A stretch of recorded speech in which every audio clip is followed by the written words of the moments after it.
My people, open your eyes and answer the call of the drum. Frelimo, Frelimo, Samora Machel, Samora Machel has come.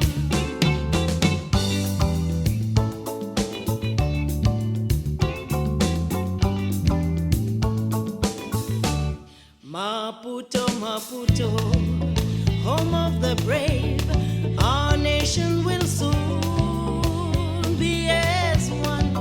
Frelimo, Frelimo, Samora Machel, Samora Machel has won.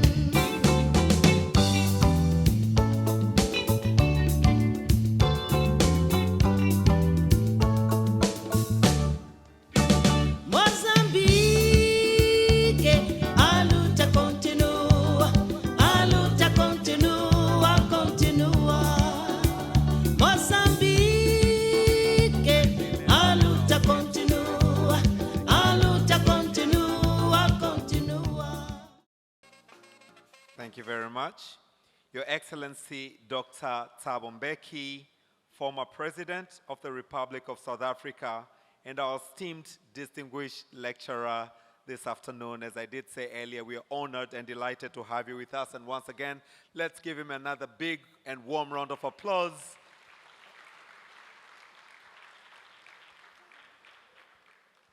We're also honored to have His Excellency Dr. Jakaya Mrisho Kikwete, the Chancellor of the University of Dar es Salaam and the former President of the United Republic of Tanzania. Let's give him a warm round of applause.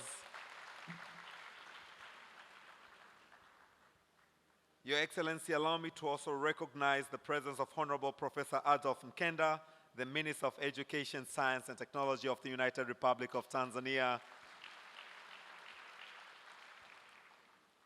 With us, Your Excellency, is Mr. Harris Oshupeng, Charge d'Affaires, South Africa High Commission in Tanzania. Allow me to also recognize the presence of Ambassador Mwanaidi Maja, Chairperson of the University Council. Naomba tumpigie makofi. Thank you so much.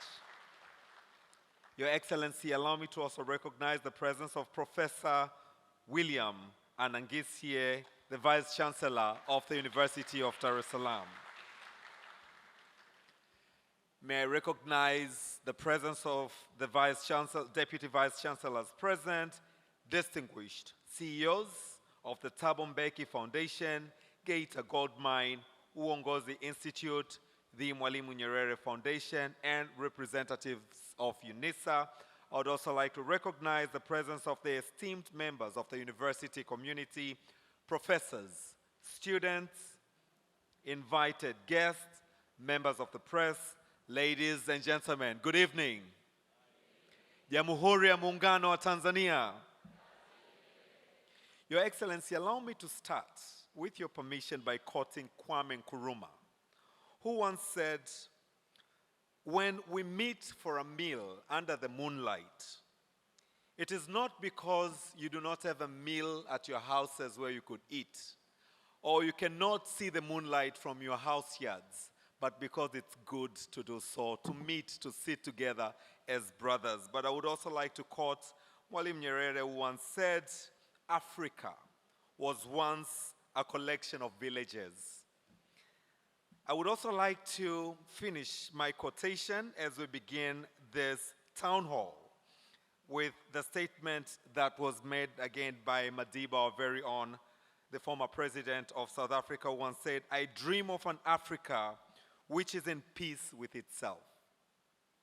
As we meet this afternoon under the theme, "The State of the Continent, Reigniting the African Reconnaissance," Your Excellency, we are honored and delighted to have you under this town hall this afternoon. Without further ado, allow me to welcome, for the welcoming remarks, Professor William Razaro Anangisye, the Vice Chancellor, University of Dar es Salaam. His welcoming remarks will be followed by those of Mr. Kadari Singo, the CEO of Uongozi Institute. As he comes, let's give him a warm round of applause. Karibu sana.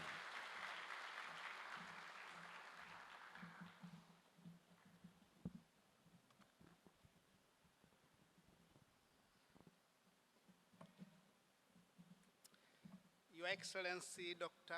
Thabo Mbeki, former President of the Republic of South Africa, and our esteemed distinguished lecturer. Your Excellency Dr. Jakaya Mrisho Kikwete, the Chancellor of the University of Dar es Salaam, and the former President of the United Republic of Tanzania. Honorable Professor Adolf Mkenda, Minister for Education, Science and Technology. Ambassador Mwanaid Majar, Chairperson of the University of Dar es Salaam Council. Honorable Ministers, senior government officials, Your Excellencies, members of the diplomatic corps,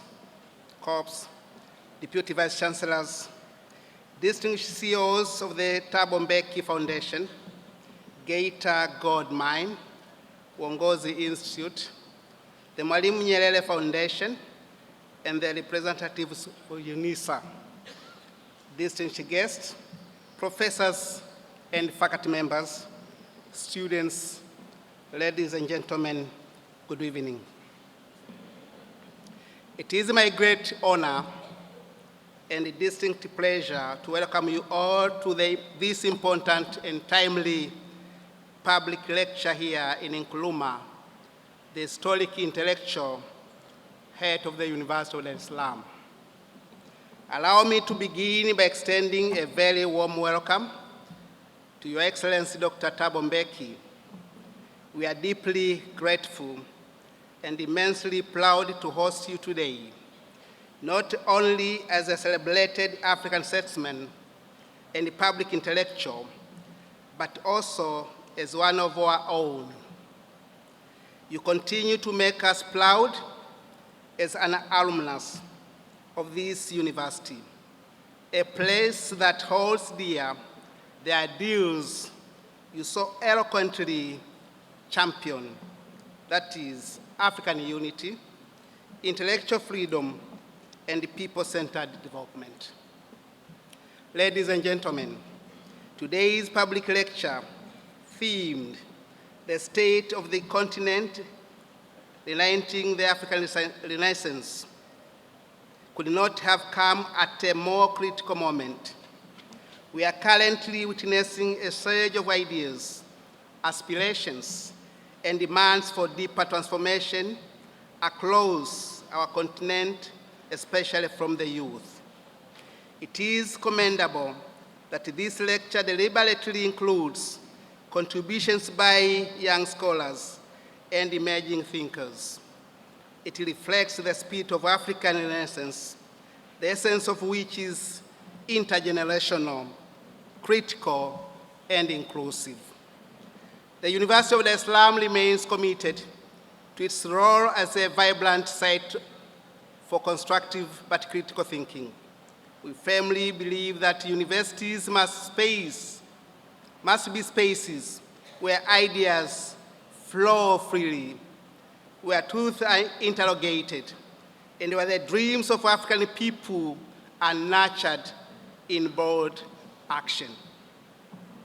Only a few days ago, this campus hosted a major Codestria conference on academic freedom, reaffirming our shared duty to uphold the autonomy of African scholarship. I'm proud to add that this morning we hosted another lecture in the same spirit delivered by Her Excellency Dr. Netumbo Nandi Ndaitwa, President of the Republic of Namibia. Events like these reinforce this mission of reigniting the African Renaissance and illustrate the urgent need for more Pan-African engagements that break silos and foster solidarity across borders and disciplines on the continent. Your Excellency, we take this immense pride in your enduring relationship with this university. Let me assure you that our doors remain open to you at all times, whether to share your wisdom, guide our youth, or simply reflect among fellow scholars and comrades. To our guests, partners, students, and friends, thank you for joining us today. Your presence affirms the relevance of these conversations and your commitment to Africa's renewal. Asanteni sana na karibuni sana Chuo Kikuu cha Dar es Salaam.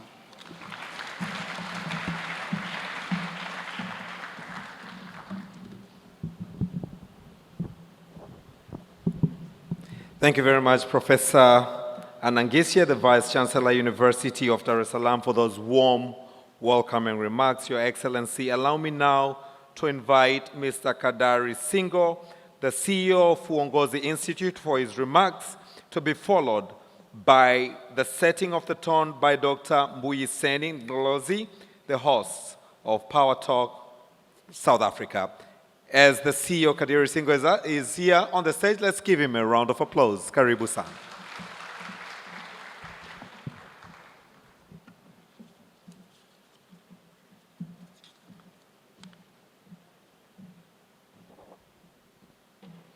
Your Excellency, Dr. Thabo Mbeki, the former President of South Africa, Your Excellency, Dr. Jakaya Mrisho Kikwete, the Chancellor of the University of Dar es Salaam and former President of the United Republic of Tanzania, Honorable Professor Adolf Mkenda, Member of Parliament, Minister for Education, Science and Technology, distinguished guests, esteemed members of the university community, professors, students, and invited guests, ladies and gentlemen, good afternoon.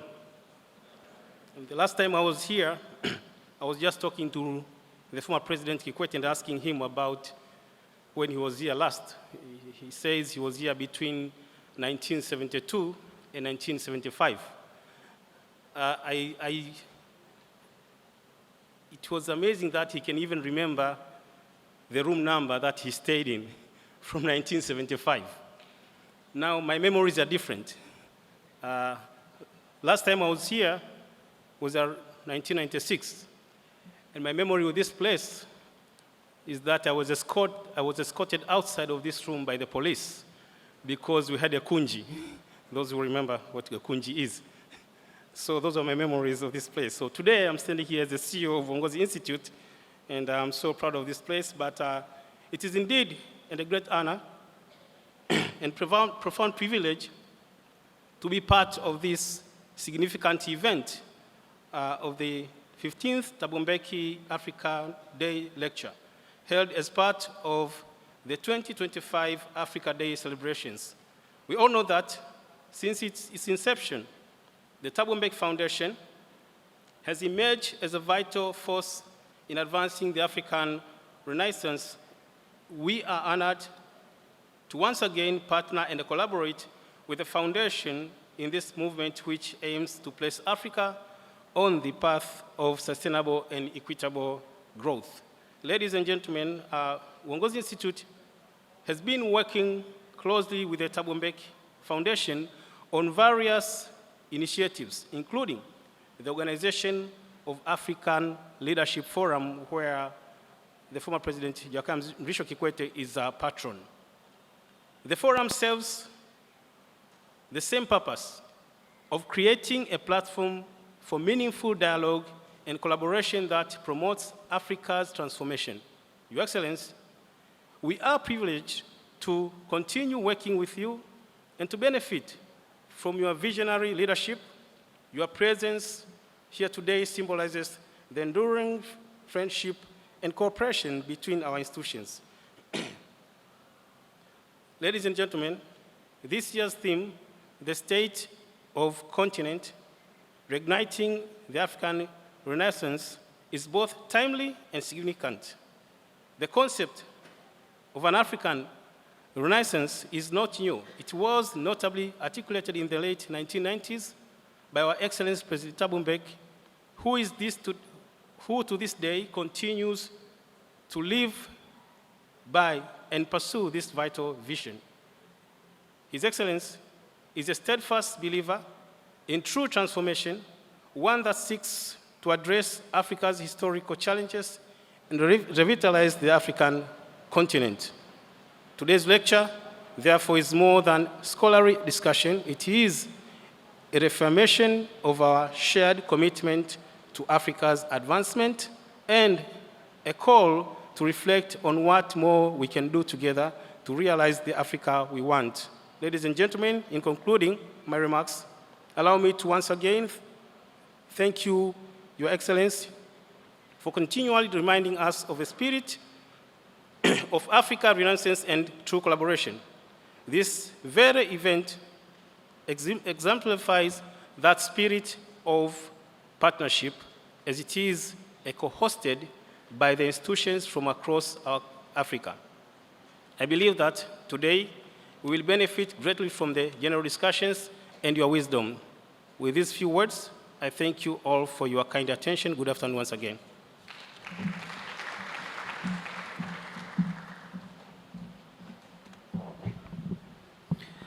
Thank you very much, Mr. Kadari Singo, the CEO of Uongozi Institute, for your wonderful remarks. Excellency, allow me once again to really thank and appreciate all who put this town hall into a great success. These are none other but the government of Tanzania, Thabo Mbeki Foundation, UNISA, University of Dar es Salaam, Uongozi Institute, Mwalimu Nyerere Foundation, and Ashanti Gold Mine. Let's put our hands together for all those who put this event a great success. Asante, asante sana. As we are setting the tone, Excellencies, allow me to invite Dr. Mbuyiseni Ndlozi, who is the host of Power Talk on Power FM from the Republic of South Africa. His setting of the tone will now be followed by the presentation on the three themes, one on leadership and governance, the second one on socio-economic development. We shall then have presentations, a set of Q&A, and then His Excellency, the Excellencies Thabo Mbeki and Jakaya Mrisho Kikwete will come to Thabo Mbeki will give a reflection of anything that will transpire during the discussion that will emanate from the presentation. But for now, Mr. Dr. Mbuyiseni Ndlozi, the host of Power Talk, karibu sana to set the tone. Thank you. Thank you very much. Salutations, President Thabo Mbeki, patron of the Thabo Mbeki Foundation, former President and Chancellor of the University of Dar es Salaam, President Kikwete, Vice Chancellors of the University of Dar es Salaam, Minister of Education, the leadership of UNISA that is here, the chairperson of the Mwalimu Nyerere Foundation, Mzee Butiku, and Bramex. Bramex is the CEO of the Thabo Mbeki Foundation. He has requested me to indicate to all of us that President Mbeki is not delivering the lecture today. The lecture is taking place on Saturday. And today, President Mbeki is going to really interact with the rest of us, in particular the students of Dar es Salaam, which will be preceded obviously by your very insightful questions, comments, to which you want his reaction and that of President Kikwete. We gather here at the University of Dar es Salaam, the University of President Magufuli, Museveni, Kikwete, Mkapa, and many of Africa's finest sons and daughters in science, literature, and the arts. A university whose opening was presided directly by Mwalimu himself in the 1970s. At this moment, he was at pains to mark out the post-colonial academic project. Here in his speech at the opening of the university in August 21 of 1970, Mwalimu canvassed the relevance of Dar es Salaam, the relevance of Dar es Salaam University to African reality and needs, warning against the epistemic culture of mimicry.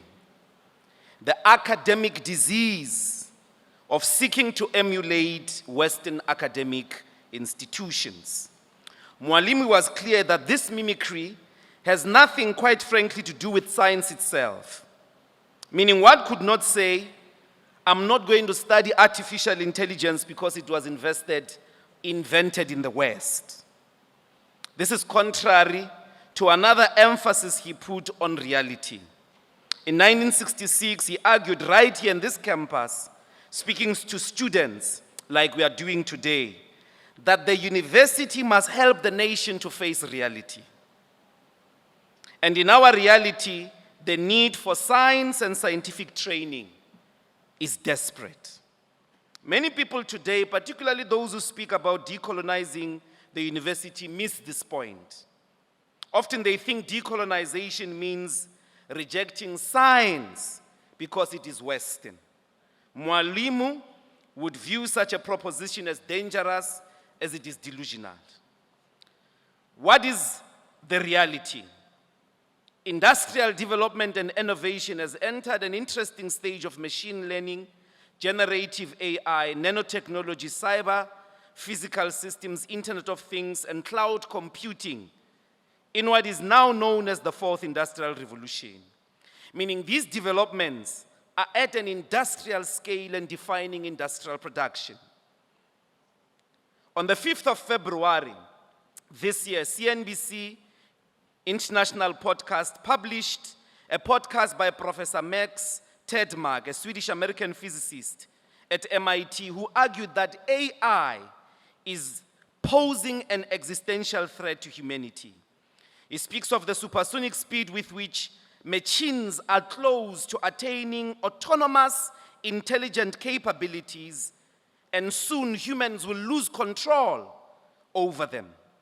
This loss of control means these intelligent systems can take decisions on their own that we often cannot immediately comprehend and that may be harmful to populations. He calls for complete deregulation, in fact, regulation at global scale, and complete ban on companies developing these systems on their own.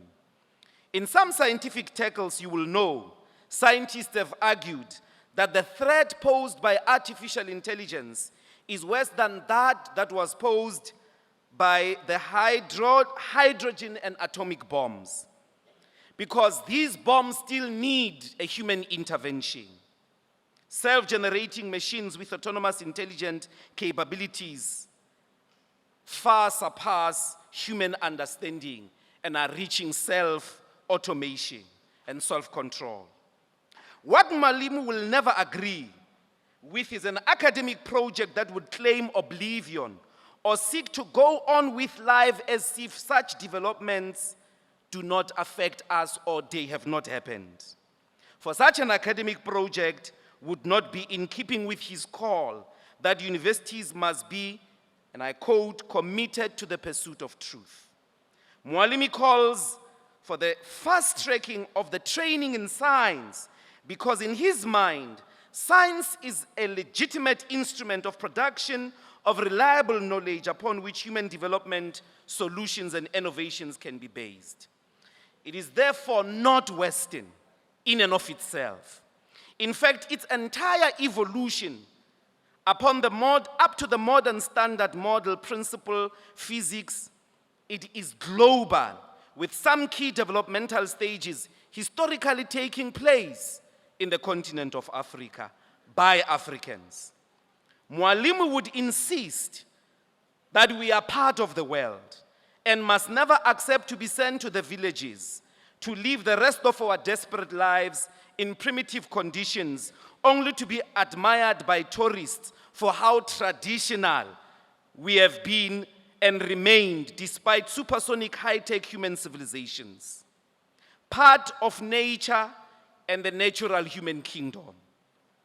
Mwalimu knew that the universality of science cannot be domesticated by racism, which drove the colonial project.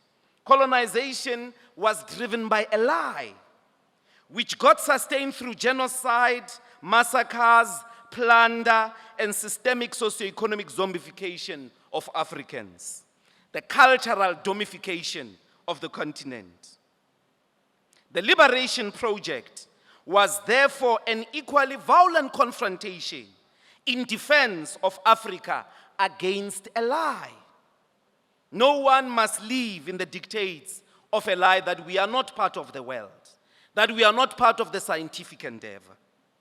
We must unapologetically be part of the universal scientific experience and do so on the terms that we set ourselves. Mwalimu's challenge to the post-colonial university is that the agenda that must employ science should not mimic the West, meaning it must be based on solving problems facing the continent and its people. And in that year, he was emphasizing agriculture. A more central proposition he put in that very year relates to the question of self-reliance, also articulated elsewhere in his works on education as self-reliance. His central struggle, which remains our struggle today, is that Africa, or is often Africa that thinks for itself, that is able to stand as an equal partner amongst the people of the world. That it must be part of the world is non-negotiable. An Africa capable of leading its own development, governing itself in total peace and stability. Our duty in gathering tonight is to rise to Mwalimu's challenge, which is the central tenet of African Renaissance, of the African Renaissance project. To renew Africa, first and foremost, is to accept the inevitable, eternal, and urgent truth. No one is coming to save this continent. Africans, you are on your own. We are on our own. Self-reliance is the ability to depend on ourselves for the needs like food, shelter, and economic stability without external aid. African Renaissance means Africans taking control of their resources, decisions, and development. At this moment, Africa is totally reliant for this sustenance on other peoples of the world. Meaning for at least the past 50 years, in some post-colonial dispensations, we are speaking about much more.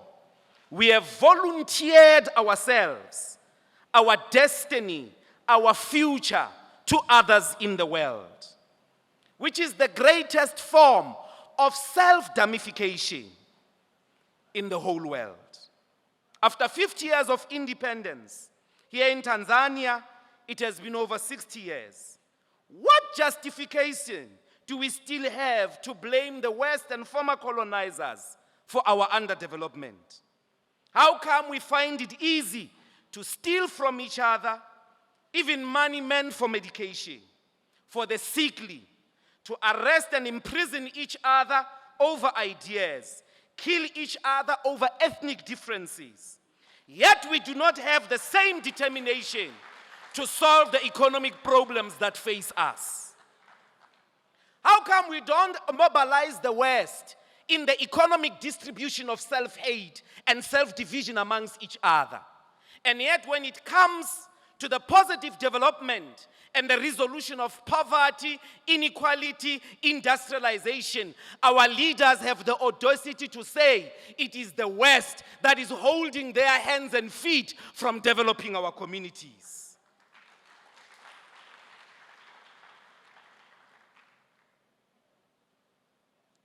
Yet we do not have the same determination as well for a self-reliant Africa in mining, manufacturing, communication, digital technologies, infrastructure, healthcare, and education. We know that Africa relies on imports for many consumer goods, with only 20% of food imports coming from other countries. For manufactured goods, the continent produces just 2%, suggesting low share of locally consumed products are made in Africa. Less than 2% of our medicines do not come from the continent. meaning close to 90% of our pharmaceutical products come from outside of the continent. 80% of antiretrovirals being imported mostly from Europe, India, and China. This means we cannot heal ourselves. We cannot clothe ourselves. We cannot even drive ourselves. All the cars that we used coming here are not produced in the continent.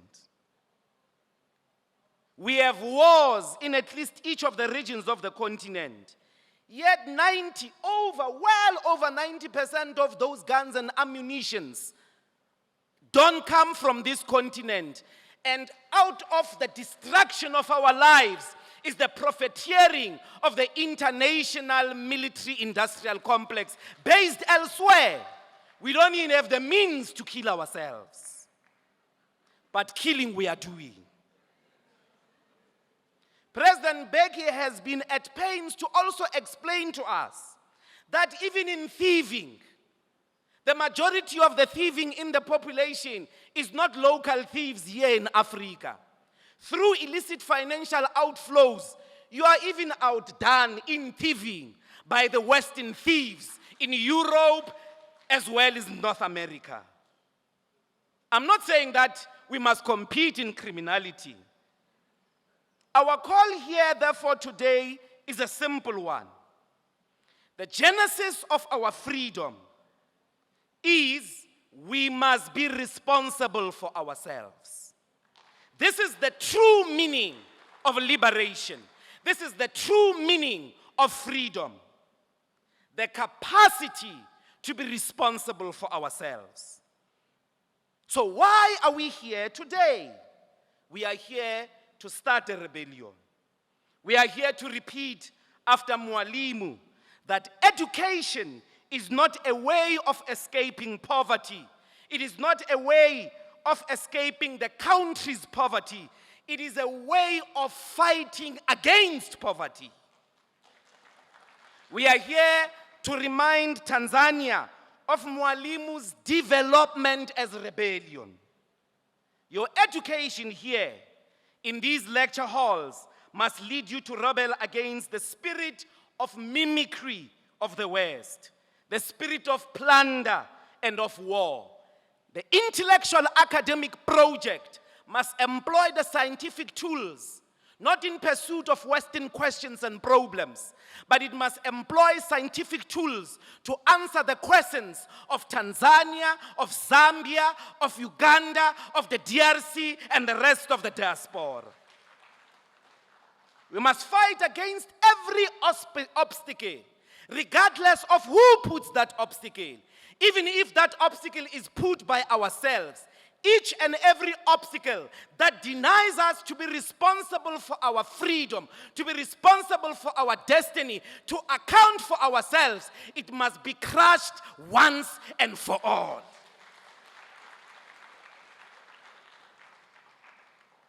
This is the quintessential call for Africa's renewal. It is a revival of some pride. You must refuse to live in the conditions in which you cannot be proud of yourself. The people who steal in this continent, the people who steal the resources of this continent, the people who self-enrich out of government money are low self-esteem driven, mimic driven zombies who are looking out to become part of the Western culture of consumerism. If we are going to be proud of this continent, first things first, I want to belong to a street that I love. I want to belong to a college that I can be proud of. That when I'm in Europe and they try to look down on me, I don't think twice because I've got a home to go to, and that home is a home to be proud of. The radical need to live in peace, stability, and prosperity. The refusal to be led by anyone who violates this eternal idea that we must be self-reliant. That's the call today. That we must create the conditions to rely on ourselves, to clothe ourselves, to feed ourselves, to transport and heal and educate ourselves. Such a spirit in this continent must be brave to embrace the difficult work of African unity. Over the last few decades, our continent has fractured. And the best example is the Trump war, in which the African continent couldn't constitute an agenda in a united form to say, not in our name. You're not going to bully anyone from Cape to Cairo, regardless of whether you are running the most powerful country and military in the world. We are going to die together because we have lived together, we were oppressed together, we are hated together. You come to us as a united force, as Africans in the world. We must refuse all efforts to turn Africa against each other. Anybody that turns an African against each other is not part of us. Anyone who wants to do business with us must respect this objective, that we want to be self-reliant. If you want to get our gold, whether you are China, India, Brazil, the United States, or Europe, you must respect this important principle that we want to be self-reliant.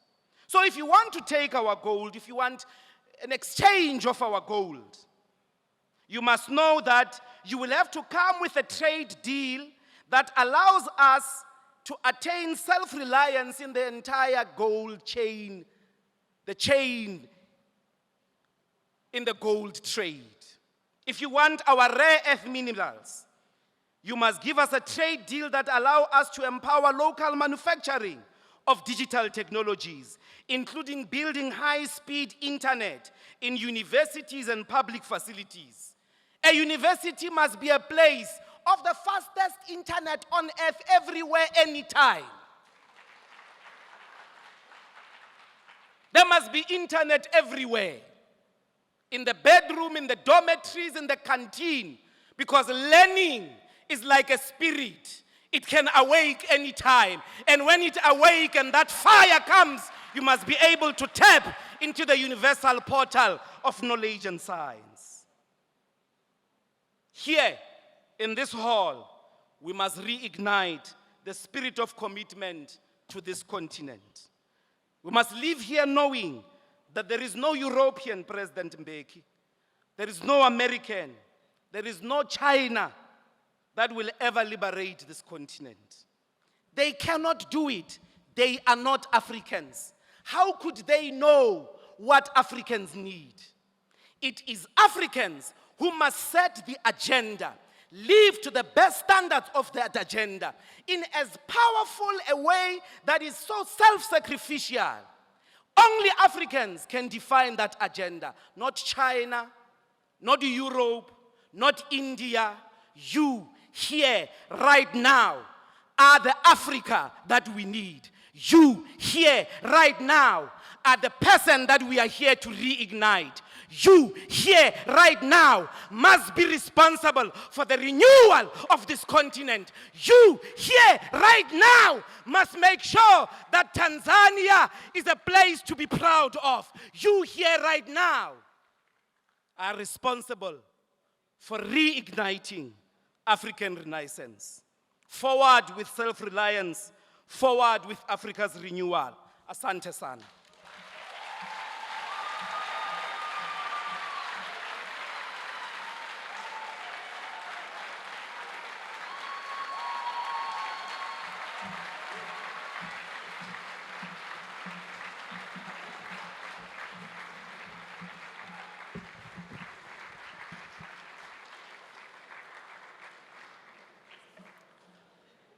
I truly do not think if there's anything more to say after such a powerful tone that has been said. Let's give him another big round of applause.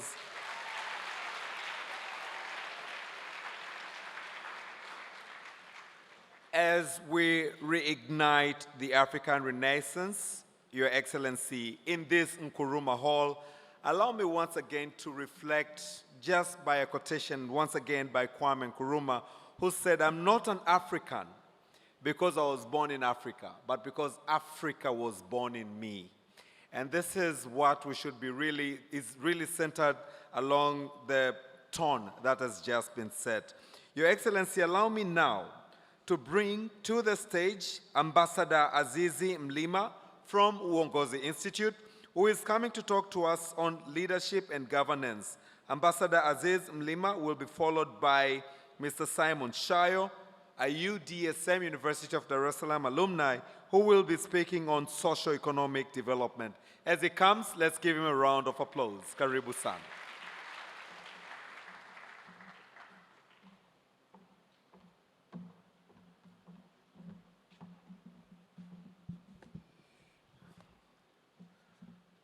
It's always difficult to speak after a passionate speaker like my brother here, Dr. Ndlozi.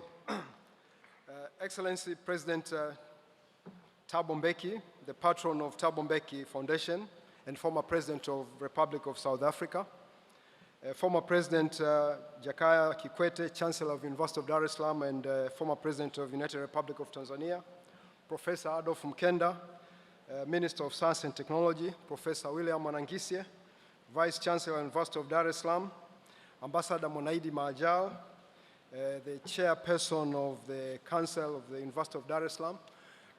Allow me to stand on the established protocol on the interest of time.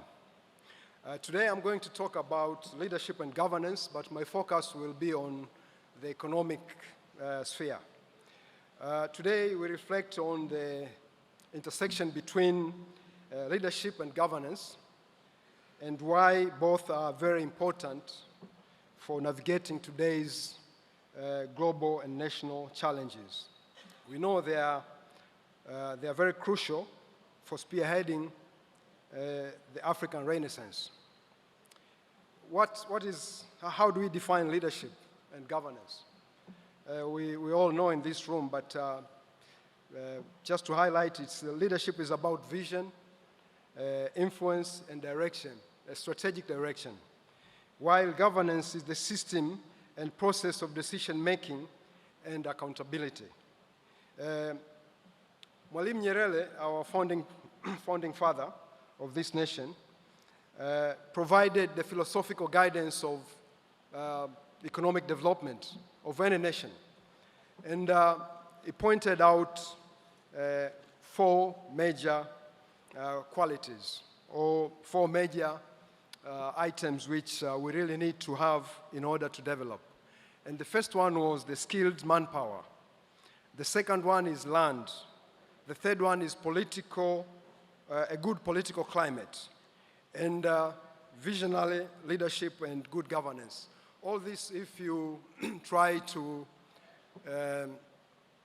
work at them together, the country will definitely develop without having so much other resource, any other form of resources. But the most important thing is that the first two, land and manpower, provide for means of production and to drive the development agenda. Good leadership drives the purpose and change, while governance ensures the rules, checks and balances, but also the continuity. At the same time, governance allows for accountability, transparency, and also all the important aspects of governance. So, what Mwalimu did, he knew that both leadership and good governance works hand in hand in order to achieve economic development or economic progress of any society.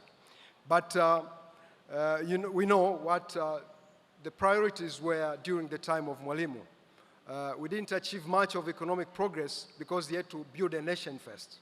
And he succeeded very much so about that ambition. The second goal of Mwalimu during those days were to build the Pan-Africanism spirit. It was the fight against colonialism all over Africa, but mostly in the southern part of Africa. And we can say until the time when Mwalimu retired from the office, he succeeded on that. but the world, as we know, it was divided between East and West, and in order to navigate, we were actually under non-aligned movement, and Mwalimu managed to play around the two and be able to support the freedom struggle, independence struggle in the southern part of Africa, but also managed to build a nation which, by the time we got independence in 1961, it was just 120 tribes in a geographical area called Tanganyika. And later he managed to unite our two countries, Tanganyika and Zanzibar, to form the United Republic of Tanzania. And together they supported all those kind of initiatives. And if you compare the time Mwalimu came to the office until the time when he left the office, there was a lot of economic development.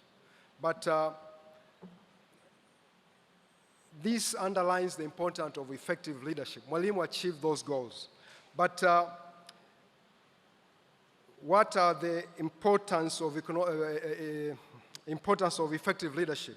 Is to set national development agenda, which if we refer to Mwalimu and many other founding fathers, they managed to do that, to build trusts in public institutions, but also to manage crisis and transition while navigating the global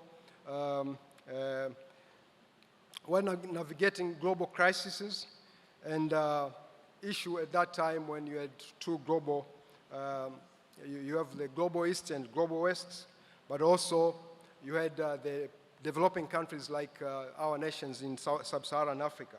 But Mwalimu and other leaders of their generation managed to bring about that kind of leadership. But the other aspect which is very important is the good governance. And the good governance is about participation, the rule of law, transparency, responsiveness, conscious orientation, equity and inclusiveness, but also effectiveness and efficiency. And more importantly is the issue of accountability. All that said, they are not without challenges.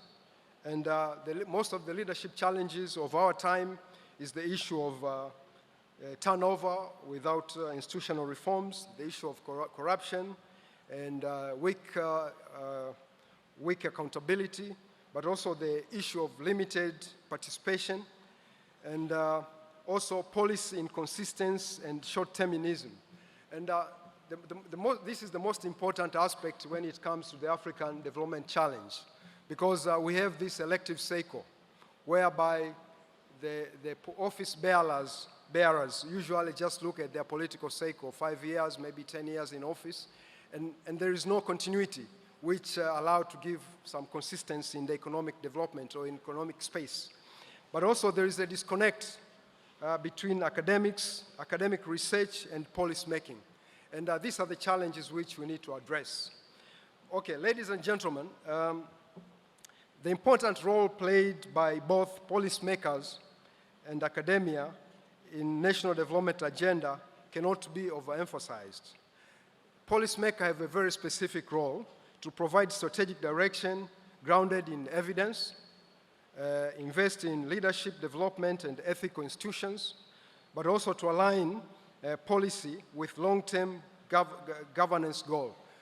Fortunately, in our countries, we have this, like we had Vision 2025, which is ending now, but we are now working on the Vision 2050.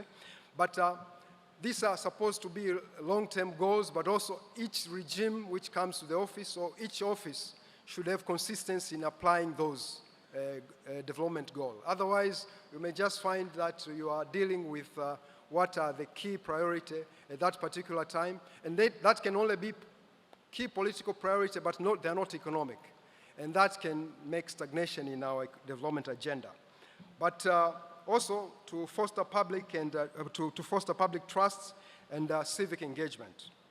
While the role of academia is to generate idea-driven insight and crucial analysis, but also doing research, serious research, not just consultants and things like that, but also to train future leaders with ethical and strategic mindset.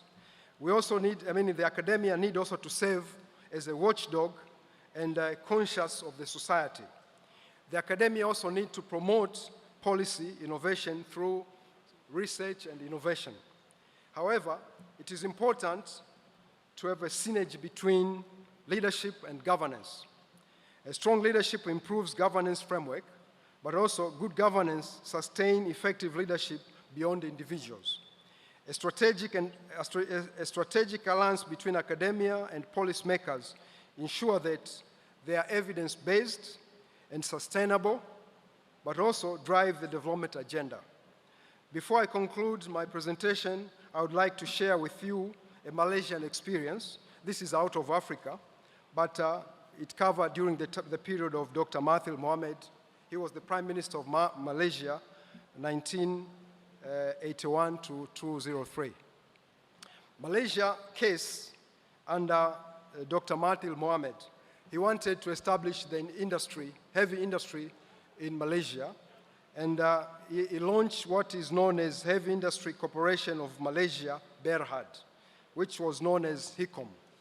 And Dr. Mahathir, he came into office, if you remember, it was time when the structure adjustment program of the World Bank and the International Monetary Fund were at the peak. And what he did was not to, okay, let me just explain a bit on this because otherwise it will just be hanging. Most countries in Africa got independence in 1960. But between 1960 up until 1973, we used gold standard. And the gold standard was that Africa used to have about 40% of gold reserve. And in gold standard, we could actually use our gold to trade with the rest of the world, the international trade. And it was difficult to control Africans when you use the gold standard. But then, after the oil crisis of 1973, they switched from gold standard to dollar.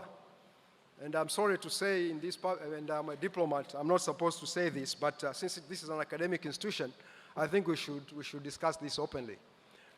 The gold standard moving to dollar, you could actually now sell all your products, the diamonds, the gold, the platinum, the oil, and everything you produce by a mere piece of paper.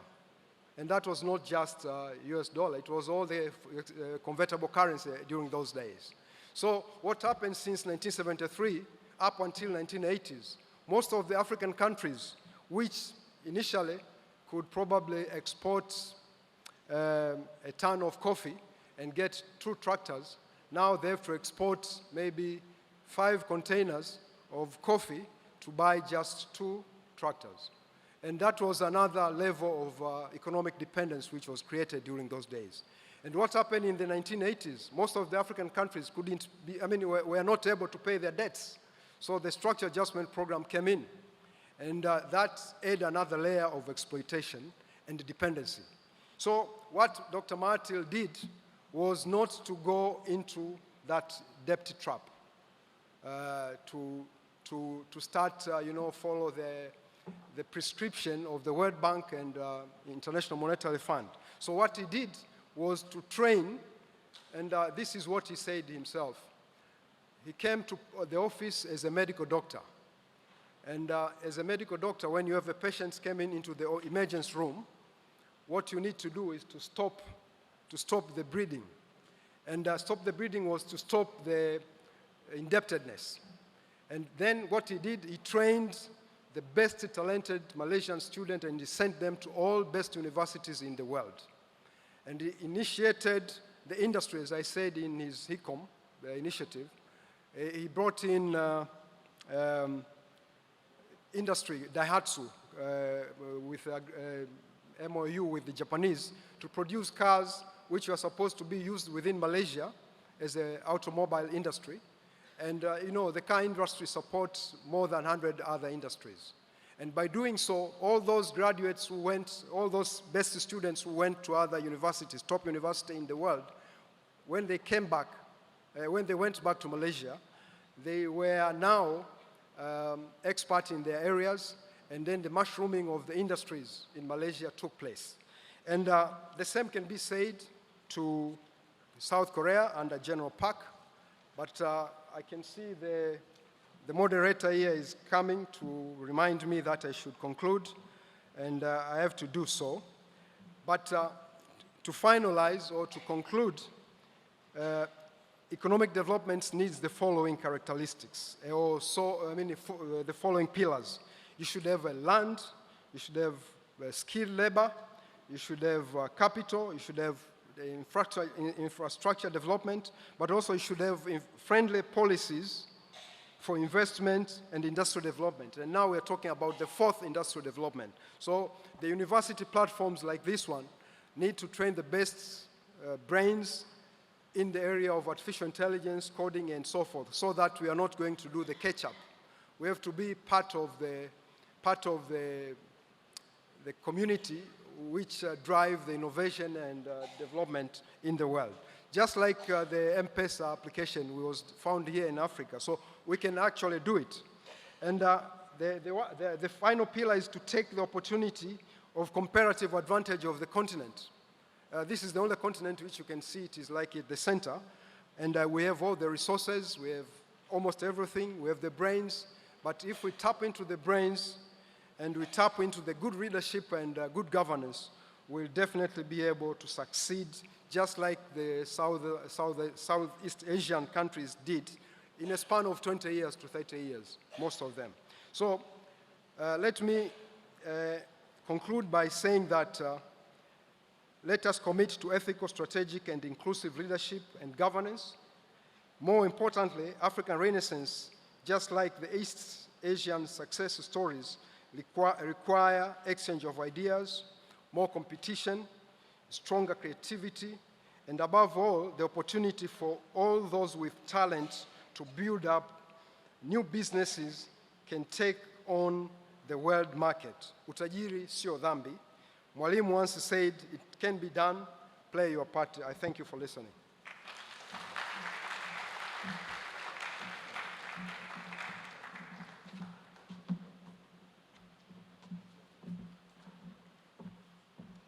It can be done, play your part.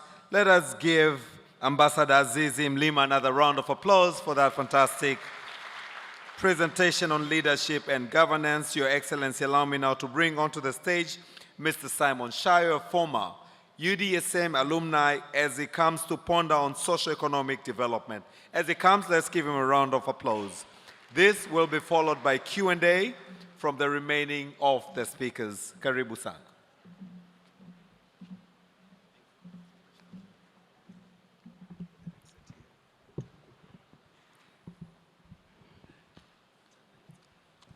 That should be fine.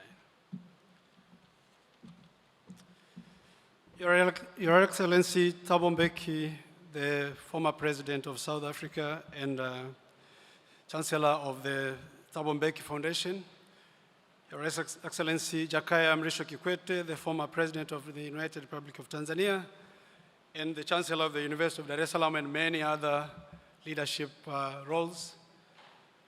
Honorable Professor Mkenda, the Minister for Science and Education, distinguished professors, members of the diplomatic corps, and all present here tonight, allow me to walk on the protocol that has been set.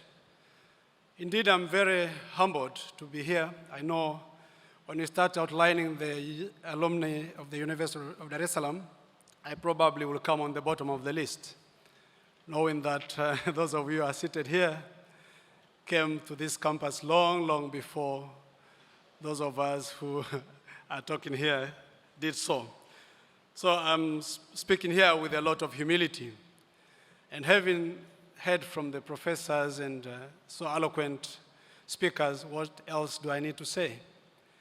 So Your Excellency Thabo Mbeki, allow me to walk on the, Africa has set a tone since long ago, but we did ascertain and affirm that tone in the 2015 Agenda 2063.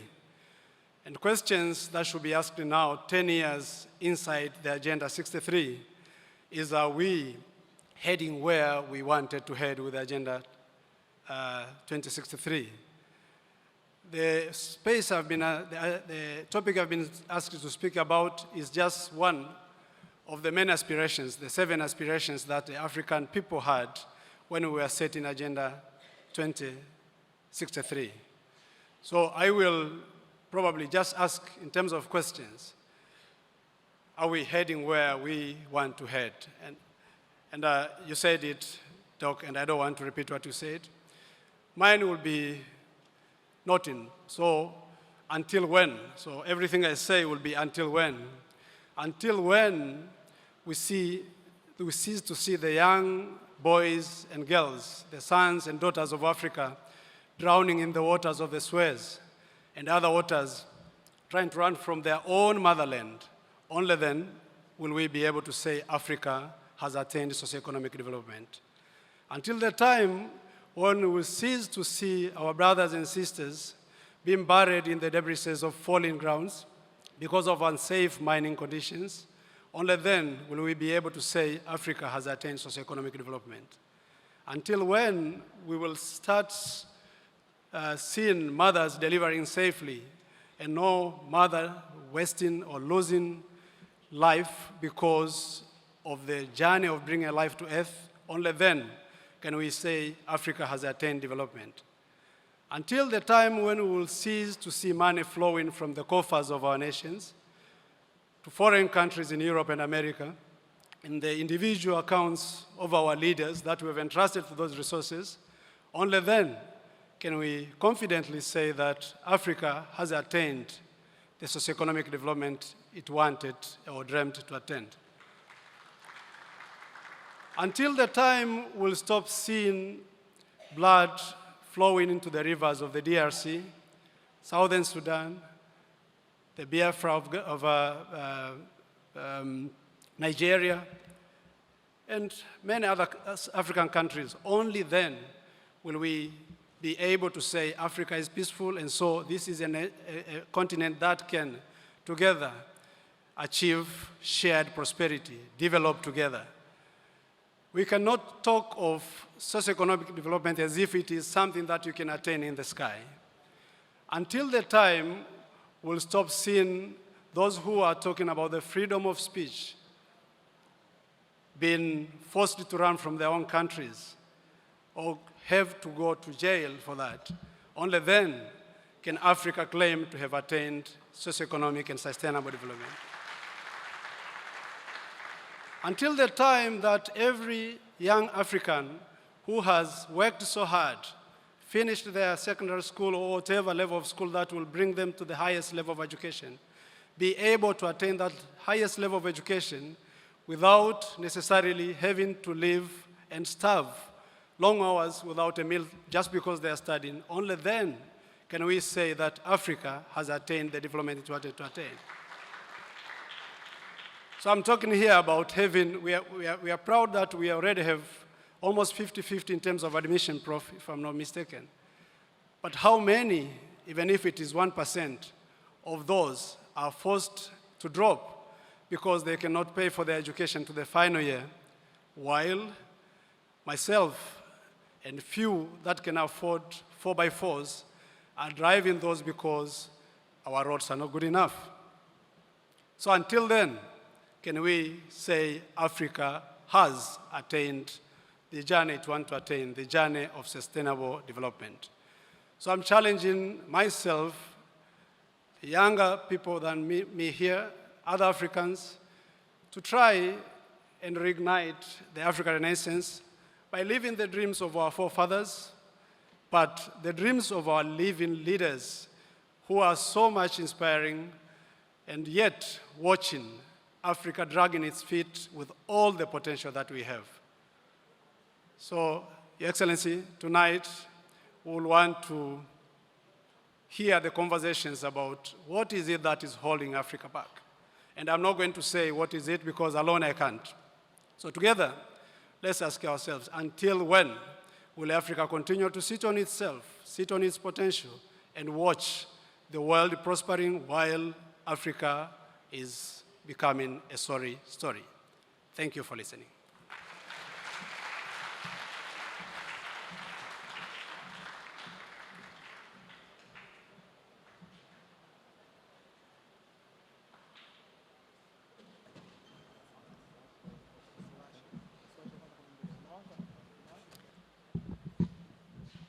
Asante Sana, thank you very much. Mr. Simon Shayo, University of Dar es Salaam alumni, for your dissection on the socio-economic development as we are looking onto the Africa Day lecture, Town Hall with President Thabo Mbeki. Totally appreciated. I would now like Your Excellency to invite onto the stage none other but Dr. Hezron Makundi from the University of Dar es Salaam to come and guide us onto the question and answer session, which again will pose a moment of reflection by President Thabo Mbeki later on. Dr. Hezron, karibu sana.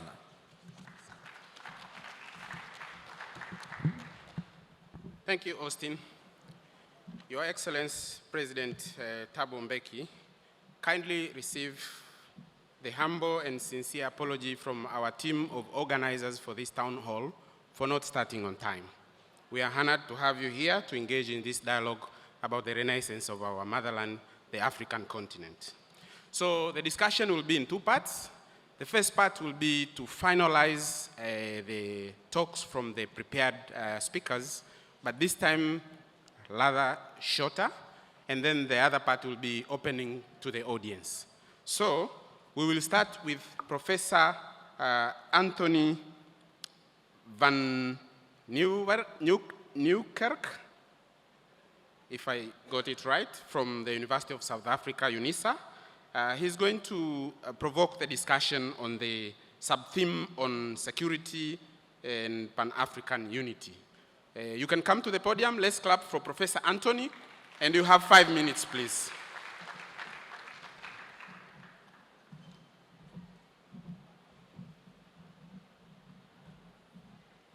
Thank you very much, Program Director. Greetings to His Excellencies, President Mbeki and President Kikwete, and all honored guests and academic leaders and my colleagues and all the students in the hall. Thanks. And thanks for the 5 minutes. I was told 3, but now it's gone up to 5. Let's see how I do. I want to talk about peace and security, and I want to ask a question which my students ask me, which I can't answer. And then I thought, maybe if I ask President Mbeki and President Kikwete, they might be able to give us answers, because they are experienced in this area of peace and security. My question goes like this. The Pan-African vision of the African Union is inspiring. It talks of an integrated, prosperous, and peaceful Africa, driven by its own citizens, representing a dynamic force in the international arena. It's the AU's vision statement, Agenda 2063. On peace and security, the AU undertakes to promote dialogue-centered conflict prevention and resolution in such a manner that by 2020, says the vision, the guns would have fallen silent. In addition, the AU undertakes to promote a culture of peace and tolerance in Africa's children and youth through peace education. The AU also speaks of an Africa with a strong cultural identity, common heritage, shared values and ethics. The question arises, how far have we come with realizing these aspirations? On peace and security, is the African Peace and Security Architecture, APSA, fully functional? Does it inspire peace in Sudan, in South Sudan, the Sahel, the Horn, the Great Lakes region? Does it deter crime, corruption, and exploitation. On a cultural renaissance, have we inculcated the spirit of Pan-Africanism to ensure that the creative arts contribute to Africa's transformation? Have we restored and preserved Africa's cultural heritage and its languages? President Mbeki, President Kikwete, how would you assess our progress? And if you think we are found wanting, then I want to ask, how do we reignite the spirit of peacemaking and peacekeeping in Africa? Where the flame has been doused, how do we reignite it? And then finally, on agency, who must do that? Our visionary leaders, our academics and scholars, our civil society, our citizens, or a combination? Who must lead the reignition of the African Renaissance? Thank you.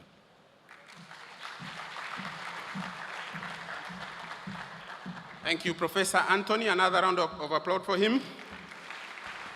So now, for the interest of time, we still have 3 students from the University of Dar es Salaam who are also prepared to engage in this particular topic. I will give them 1 minute and they can speak from where they are. So I will start with Ms. Olivia Pesha, who is a MA student on political science from the University of Dar es Salaam. Just get the mic there and you can speak from there, please, for 1 minute. And then we'll open up to the rest, maybe 4 or 5 questions. Karibu. Asante. Good evening, everyone. I have a question. In reigniting the African Renaissance, one of the aspirations that is to be considered is youth empowerment, because we are considered as the means of production, but also the manpower into bringing about the Renaissance as well as the revival of the Africa that we want. The question comes is, we have seen so far there are a number of youth empowerment programs, but still youth are seen to lag behind in trying to advocate for change, where they sometimes face repressions and other obstacles of such. So what could be done so as to improve the youth empowerment into the African Renaissance and improve the youth into trying to advocate for the African renewal in general?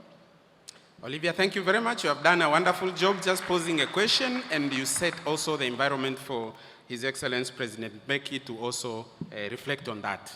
Now I move to Ms. Karen Dika, who is a BA student on actuarial sciences, also from the University of Dar es Salaam.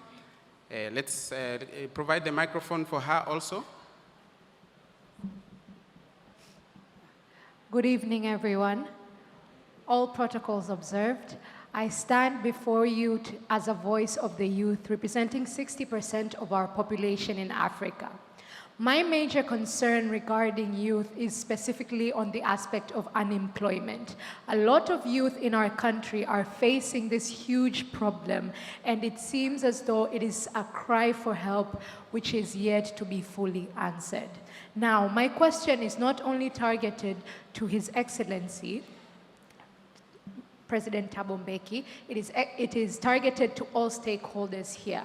How are we making sure that we create solutions that are multifaceted, solutions that are integrated for each community to solve and reduce the problem of unemployment, and even create other solutions such as entrepreneurship within the digital, within the machine learning, and the revolutionary space? How are we doing that as stakeholders? Thank you. Thank you. Your question was very clear. Applaud for her as well. And the third one in the program is Mr. Sabato Nyamsenda, who is a PhD student on political sciences from the University of Dar es Salaam. on my left. After Sabato, I'll open up. I would like to at least ask the participants to be very brief, introduction, and then straight to either the question or the comment. Sabato, the floor is yours. Yes, thank you. I was asked to prepare a 10-minute presentation, and I'm going to condense it into 1 minute. If I exceed, please bear with me. Sure. And I'm not going to ask you questions because young people also have solutions. We can think you constitute 80% of the African population. I am always very envious of the students at UNISA because President Mbeki, when he goes there, he sits down and listens to them. And then later he engages them. So without listening to young people, how is he going to make an intervention? So please give us time, and I hope the ambassadors, professors, why don't you keep quiet and listen to young people? For once, this event is ours. That's the whole meaning of a town hall. A town hall is an engagement. And President Mbeki is the second leader in doing that, after Mwalimu Nyerere in the 60s and 70s. So let's not embarrass ourselves before our visitors. And I'm going to condense, as I said, my presentation in the interest of time. In 2 or 3 minutes, please bear with me, because I burned the midnight candle to prepare it. So I will take from where Dr. Andros ended, and mine will go to the solution. And I want to propose 2 minimum reforms. The first one is the radical restructuring of the economy to put people's needs at the center. Because the so-called free market and its agency, the private sector, cannot play that role because it's geared towards profit.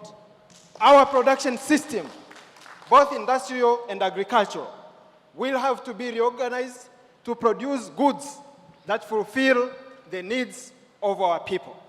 These goods will have to be treated as wage goods to be made available to all and sundry, some for free and some at affordable rates. The second one is the radical restructuring of the state to subordinate it to popular power. We might have to think the forms of democratic participation beyond multi-party politics and elections. Now, I don't see these 2 minimum reforms being fulfilled by the present setup of African nation states. Experience has shown us that the African states are too weak to withstand imperialist assaults. Nor do I see them being fulfilled by the African ruling classes, whose survival depends on the maintenance of the status quo.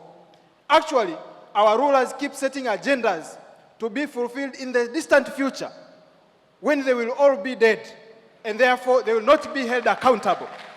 Things like Vision Agenda 2063. They are very busy telling young people that we are the future of the continent and all that, but we are the present. And if we are the present, then we need agenda now. And that's what Kwame Nkrumah told us, agenda now. Now I'm therefore, this is the last part of my presentation. I'm therefore speaking of liberatory Pan-Africanism. This means decentering Pan-Africanism from the state and taking it back to the streets where it belonged. From 1900 to 1945 of the Manchester Conference, Pan-Africanism was a grassroots movement that was led by the likes of Garvey, Du Bois, and others in the diaspora. From 1945 to 1960, when it came to the continent, it unified liberation movements. That's why South Africa, ANC, was in Tanzania, out of Pan-Africanism, because we were the ones, our movements united to liberate Africa from colonialism. Now the trouble began when these movements became ruling parties after independence. And they snatched Pan-Africanism away from the masses, and they turned it into a state project to be debated using protocol among heads of states.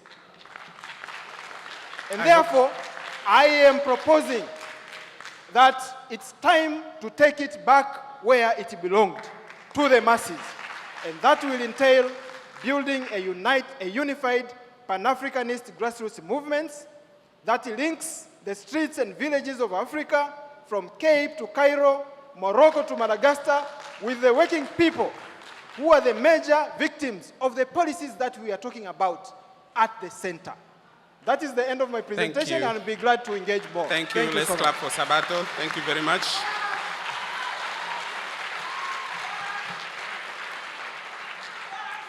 I believe the audience and President Mbeki have heard you, and he will have a moment to reflect on your recommendations as well. So I open up. I'm looking for hands. Please be brief. Introduce yourself and go straight to the point. I apologize in advance if I'll have to interrupt you, but please let's have an opportunity for a number of others. The hand is there, and then I see the hand there. Upstairs? Okay, Yes. we start with these two first. I'll be very brief, but I would like to first congratulate former President of South Africa, Thabo Mbeki, for picking the baton from the like of... Introduce yourself, please. My name is Gerson Daniel Janga, a master student of Political Science, University of Dar es Salaam. So I would like to congratulate President Mbeki for picking the baton from the like of Cheikh Anta Diop, Kwame Nkrumah and Nyerere for bringing back Africa to its rightful position. I had a question based on the lecture he gave to more than 400 people, and I'll quote the question. He gave it in Johannesburg, where there were different politicians, business people, and academicians. He asked, who we are and where are we going in the global community? And in formulating practical strategies and solutions for future action that would benefit the African masses. If you narrow it down, he was asking wind for, up. yes, I'm winding up, for African solution for African problems. I would like to ask him, since that time, nearly 30 years, has he managed to get answer? Correct, completely, partly, or he has not gotten an answer at all? Thank you very much. The white gentleman in the middle, and then we will take a question upstairs from a lady, if there is one. I see you there. My question is for Mr. President Thabo Mbeki. Your name, please? And my name is Halil Ibrahim Arpa, and I'm a guest professor from Turkey. I greet you all with my all sincerity. It's a great opportunity to have this talk today because I didn't expect this. I just came here on Sunday. My question is related to South Africa, and I'm wondering, is there any way we misunderstand decolonization? If decolonization is meaning nationalization, as in some political and academic movements, if we name it as Azania, for instance, could be there any way for African Renaissance and to reignite it when it's limited to nations, native, or borders, which are all the words of colonial epistemology? Thank you so much. Thank you very much. Upstairs, give the hand to the lady. And there's another gentleman on this side. Okay, I'll come back to you. Good evening, ladies and gentlemen. My name is Waridi Jonas from BA in Education. I would like to ask, quoting from Robert Kiyosaki, the book Rich Dad, Poor Dad, I would want to ask, he said that financial education is the way to revamp our economy. So I would like to ask how African countries are making strategies in order to provide financial education, especially for those who are not studying economics and business classes. Thank you. So as I go to the last two questions, let me request my fellow organizers to prepare the stage for President Mbeki to come to this stage so that he will reflect. So there's a lady there downstairs. Be brief, introduce yourself. Good evening. My name is Leto John Makajubili. I'm taking Bachelor of Science in Applied Zoology. Pleasure observed. Let me continue from Brother Simon Shire when he said about until when for economic development of Africa. So I think for economic development of Africa, it's when we balance for foreign investments and the African economic. So my question is, how are we going to balance the foreign investment and our African economic development? Yes. The brother there. Okay. The last one maybe on that side. Thank you for this opportunity chance. Good evening. I go by the name Sabi Isaac, second year student from University of Dar es Salaam. I'm pursuing Bachelor of Art in Anthropology. Let me go direct to my questions. I have only 2 questions. Let me go direct.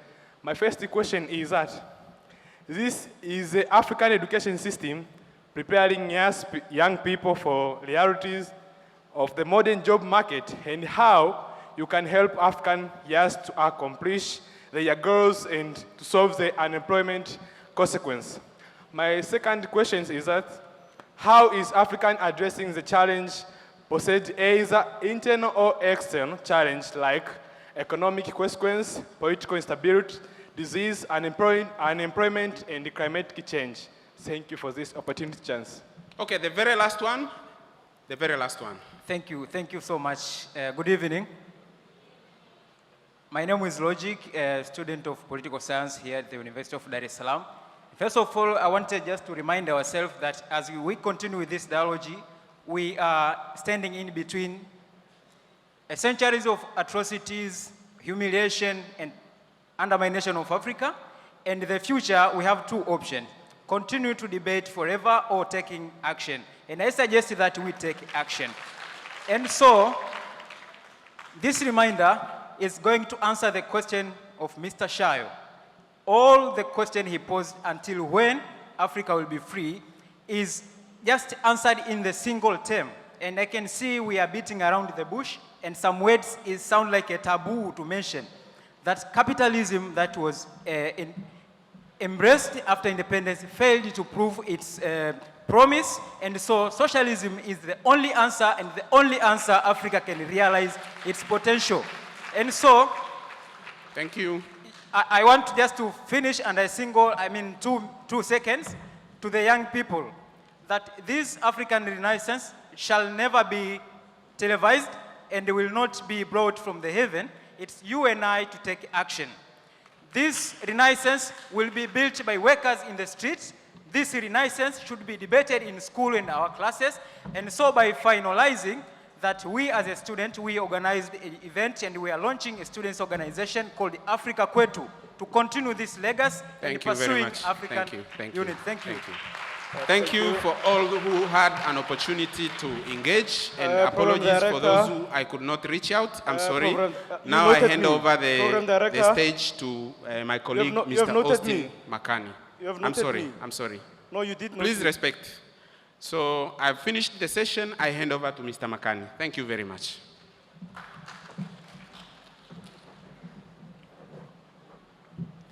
Your Excellency, if it may so please you to please join me on the stage. Thank you so much for your reflection onto some of the questions that have been directed to you.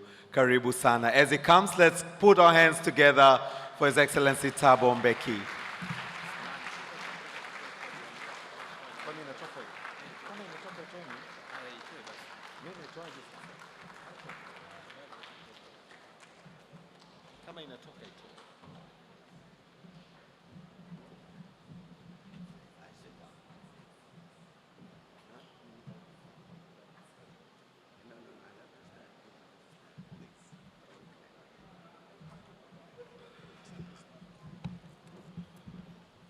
So we don't need that.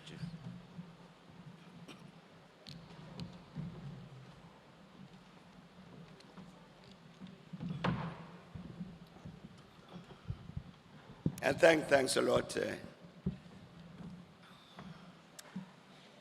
Chancellor of the University of Dar es Salaam, President Kikwete, Minister of Education and Science, Vice Chancellor, Chairperson of Council, friends and comrades.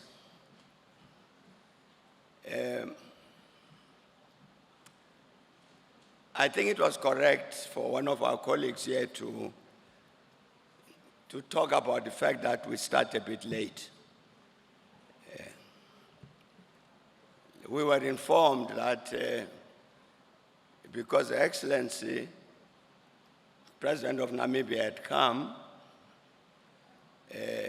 and happily you were here to engage her, that we needed to come a little bit later.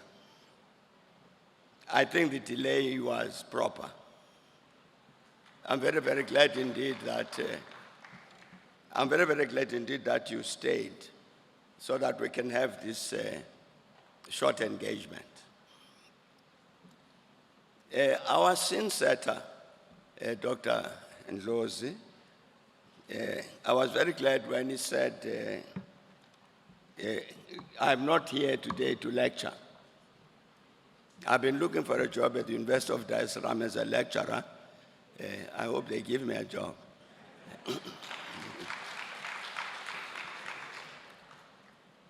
The idea was that we should meet here to engage one another on this topic that's on our board here about re-energizing, reigniting the African Renaissance. Not for either President Kikwete or myself to lecture. I think that was said by my comrade there, Sabato, was correct. It was very, very correct indeed that we're not here to answer questions. We're here to engage one another in answering those questions. I'm very, very glad indeed that when he said, even the youth have got answers. So it was not for the youth to pose questions, but to say, this is where we are today, this is where we need to be tomorrow. It's the kind of engagement that we were supposed to have. So you'll excuse me if I don't answer the questions as they've been put.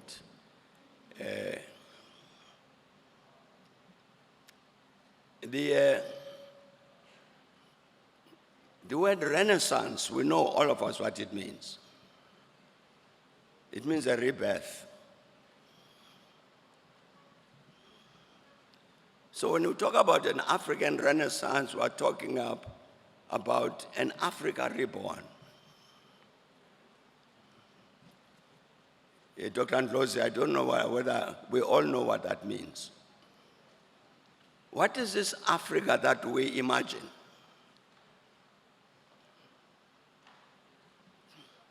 I think our colleague who talked about socio-economic development did say there are certain things that have gone wrong which should not happen, then we would know that we are being reborn.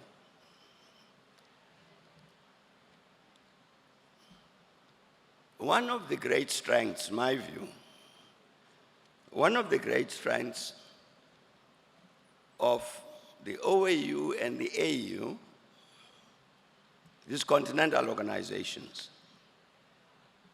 is that they actually attended to this matter. An Africa reborn, what should it look like? As a consequence of which, as a continent, we are very, very rich in terms of policy. I don't know of any major issue facing us as Africans on which there is no continental policy.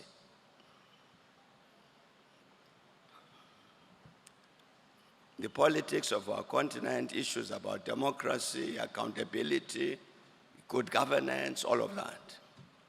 They are policies. When we're talking about women's empowerment, gender equality, and all of that, they are policies. Issues of youth development, youth empowerment, and so on, culture, education, science and technology, peace and security, all of these things.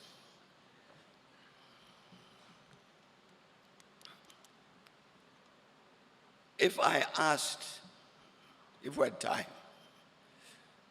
I asked the universities here, the students of the University of Dar es Salaam, and say, do they know what AU, not AU, African Continental Policy on Youth Development is? Can you please raise your hands? None. Yet there is. And I think we would find that with regard to many of these policies, which I say exist, and when Dar es Salaam University appoints me lecturer, I will give you the documents. This is part of our challenge. The policy positions exist on the continent, approved by our political leaders, many of them ratified by our parliaments. So there's a policy framework which exists for the renaissance of Africa. One of our comrades just said that the answer is socialism. It's not, that one I know is not in the AU policies. I'm not saying it's wrong, but I know it's not in the policies. There is no shortage of a general, overall, comprehensive policy framework to define the kind of new Africa we want, the Africa reborn. There's a problem. The problem is that the Africans don't know of that. How do we solve it? I don't have an answer to that question. But it's a critical matter that we need to solve. If we say the future of our continent, as Dr. Ndlozi was saying, this issue of self-reliance, the future of our continent is defined by ourselves. He said it's not going to be defined by the Chinese or the Indians or the Americans or the Russians, but ourselves, correct. But I'm saying here is African institutions which say, with regard to that question, this is what our future should be politically, economically, peace and security, this and that and that and the other. And yet as Africans, we don't know that. That's a serious problem.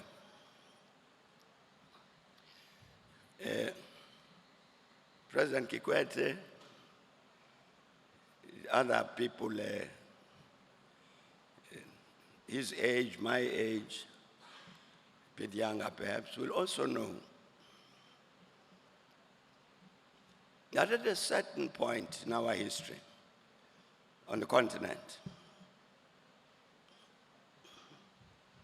we had a number of organizations focused on this task of the transformation of our continent.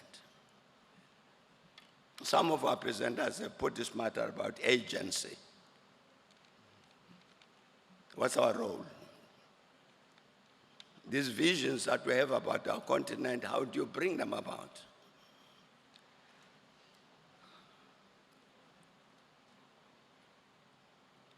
Earlier, there used to be on the continent a Pan-African youth movement made up of youth organizations who would meet and discuss and say, what do we do about this continent of ours? Young people.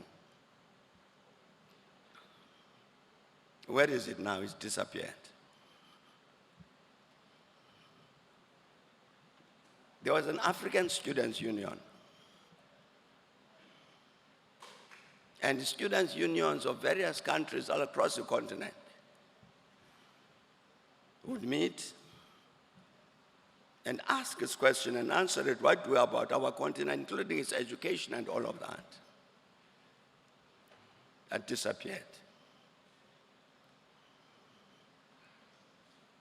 There was an organization called the All African Trade Union Unity, which brought together all of the African trade unions, organized political organization formation of the organized workers on the continent about the future of our continent. Disappeared. And there was Powell, Pan-African Women's Organization. The power still exists.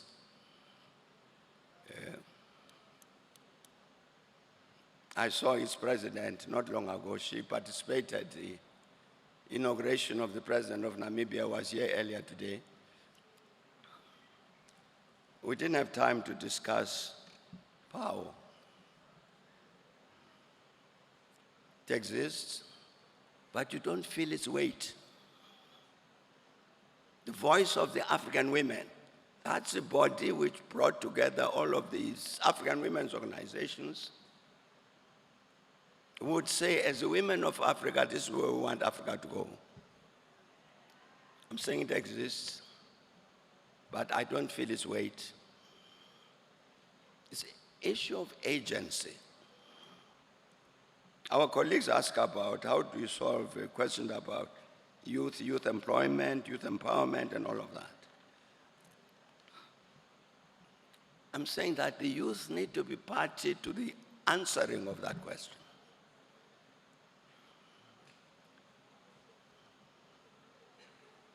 But they don't have the organizations on the continent which give them the necessary power as a youth to act together, to say, we as the youth of Africa, this is what we're saying. Whether it's employment or whatever.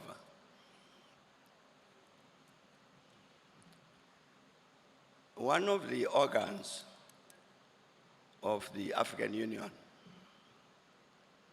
is an ECOSOC,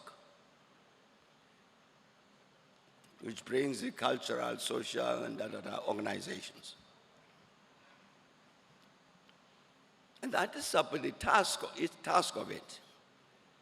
Well, composition of it is to bring in the ordinary African people into that process, represented by various organizations, economic, cultural, political, whatever. Would serve side by side with the governmental institutions of the African Union. But if I ask any one of you here to say, has it ever come to Tanzania, that ECOSOC? We are an official body of the African Union. We are not government, we are not ministers. But we're trade unionists, we're youth organizers, we're women organizers, and so on. But we're an official structure. Yeah. I'm sure it's never come here. I don't know if other African countries ever come to. Because essentially it exists on paper. What's the problem?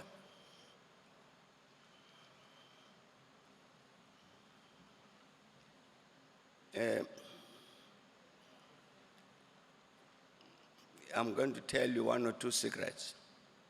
But since we're all here agreed on secrecy rules, please don't tell anybody else.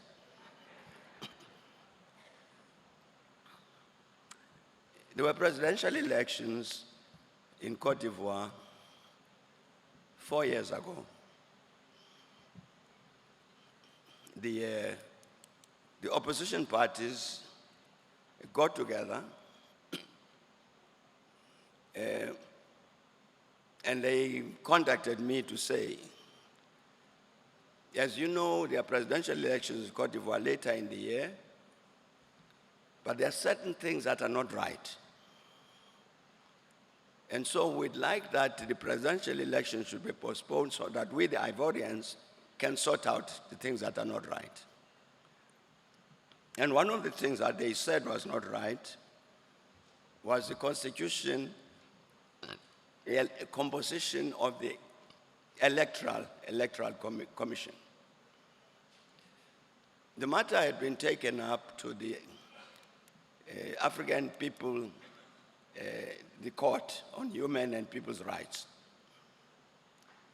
which had looked at the question about the composition of the Electoral Commission of Cote d'Ivoire and took a decision that that commission needed to be reconstituted. because it was not in a fit state to conduct any election. That's a judgment of the African court, and said this is what it must be changed and these things must be addressed and therefore it must be reconstituted. The government of Cote d'Ivoire ignored that decision. So the opposition, when they write to me, they say, part of what we want time for is for us as Ivorians to discuss a matter like that, to get the commission properly constituted to run the next elections and other matters. Can you please talk to the African Union, to ECOWAS, and United Nations to help us to address this particular matter? Yeah. So, which I did. So I communicated this message to all of these bodies. To cut that very long story short, nothing happened. I then write to the AU Commission. And I say to the AU Commission, please don't observe those elections. Because held under the conditions that the opposition was talking about, it was obvious that you could never say that those elections would be free and fair. And therefore I say to the AU Commission, don't observe them, because if you do, you legalize them. So, of course they ignored me. They observed the elections. But what was interesting is that the commission then responded in writing to say to me, but President, you of all people know very well that the things that you are asking us to do and not to do, we can't act on because the rules and regulations and policies and whatever of the AU don't allow us, the commission, that kind of space. So in a sense, you are saying, but we are surprised that you of all people should raise these matters with us.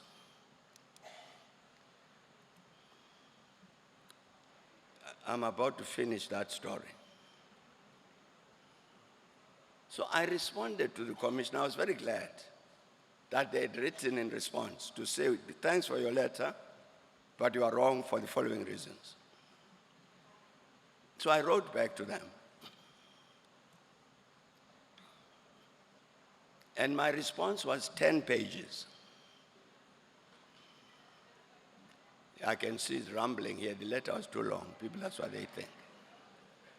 It was 10 pages. And the reason it was 10 pages is because I was answering the commission. I was answering their letter, pointing them to specific decisions of the African Union, which empower them to do the things that I was saying they must do. And they didn't know. They were not aware of these policy positions. For instance, the Charter on Democracy, President Kikwete would know this. Charter on Democracy, Elections, Governance, and so on. It specifically says, where the commission deems that the conditions for the holding of elections have not been proper, the commission must not observe those elections. It's in the charter. But the commission didn't know that. That's why they went and observed those elections. The point I'm trying to make, so that's a secret between us. Then at a certain point, President Kikwete and the others, by this time I'm retired, so I'm not guilty. They take a good decision to restructure the African Union so that it becomes an effective instrument in terms of achieving all of these policy positions on which the Union has agreed. So the restructuring process takes place. And part of what is done, what drives the restructuring process is let's reduce the size of the commission. Commission is 10 people, AU commission, including the chair. Let's trim it a bit, make it more efficient, cost-effective, and all of that. And part of what that reform did was to merge two commissions. The Commission on Political Affairs and the Commission on Peace and Security. The current situation now is that you have a commission of the African Union on politics, peace and security, or political affairs, peace and security.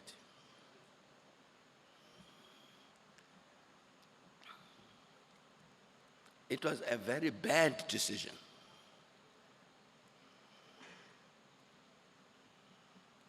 It might be cost effective in the sense that now you have only one commissioner instead of two. But the problem with it is that you are then killing what needs to be your lead commission, the Commission on Political Affairs. Simply because of the volume of work with regard to peace and security. The matter that were raised in our agenda here about peace and security, Pan-Africanism and all that, you know, it's a top-heavy matter on our continent. Conflict in the Sahel, conflict in Sudan, in the two Sudans, in the Horn of Africa, and in the Great Lakes, and so on. Naturally, the commissioner responsible for peace and security must attend to all of these things. You add the burden of the politics, they will say, no, I'll come to that tomorrow. And yet, the Commission on Political Affairs is the lead commission in terms of attending to the strategic challenges on the continent. If you say, which AU says, the issue of African unity is important. Dr. Ndlozi was saying we must act together. The enemies come for any one of us, member states of the African community, from outside. He was saying we must get together and unite and say we stand together as Africans. Who is the leader to produce that outcome? It's the Political Affairs Commission. It's not peace and security or commerce or whatever else. It's that commission which leads in terms of the building of this new South Africa, the new Africa, defined in terms of, it's a Political Affairs Commission. But in the restructuring, it got killed. Because in the new Commission on Political Affairs, Peace and Security, it gets overwhelmed by peace and security. Now what I'm trying to do is I'm pointing to these two examples, colleagues, is to say,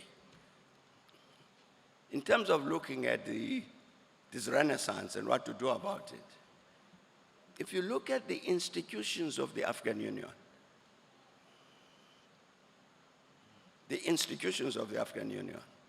this continental organization which has given us a whole range of policy positions in terms of what is to be done. Who does it? This agency question that's been raised. I'm saying we have an AU commission, which certainly for many years has not been doing what it should do. As a consequence of which, heads of state and government, they meet and they take very major policy positions. What happens after that? Nothing. Even in terms of a simple process of reporting. When I was president of the Republic of South Africa, as confessed, South Africans here might correct me, I don't remember a single instance when President Mbeki comes back from an AU summit and reports to the nation what the summit decided. I don't think we ever did it. So me and my delegation, we know what was decided. The country doesn't know. I'm saying that in looking at this question about reigniting the Renaissance, the question of agency becomes important. And the point that has been made is very correct. I think the phrase that was used was, we must take this notion of Pan-Africanism and so on back to the streets. That it got captured by the politicians and the bureaucrats. No, we must take it back to the people. That's correct. But I'm saying, if we say back to the people, what do we do about this history? We had African people's organizations that died. Who's going to resurrect them?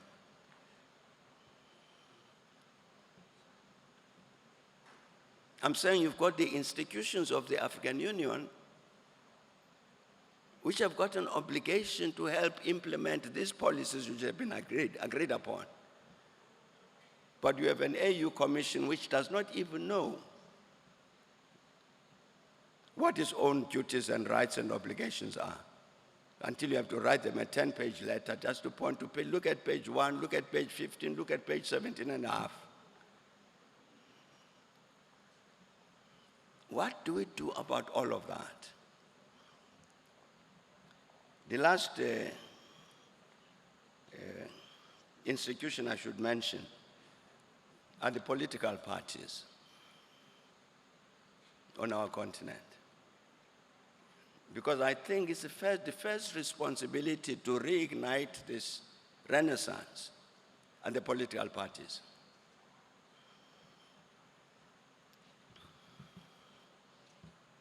If I look at the South African case, I'm talking about the ANC now, that's my organization. Over the years, the ANC has walked away from the African agenda. I mean, sit there, you can see it, that the engagement of the ANC with the African challenges over the years has weakened and weakened and weakened. People are preoccupied with what to do with South Africa and so on, which is sure you've got to be preoccupied with that. But you can't do it at the expense of the rest of the continent. Well, that's what's happening.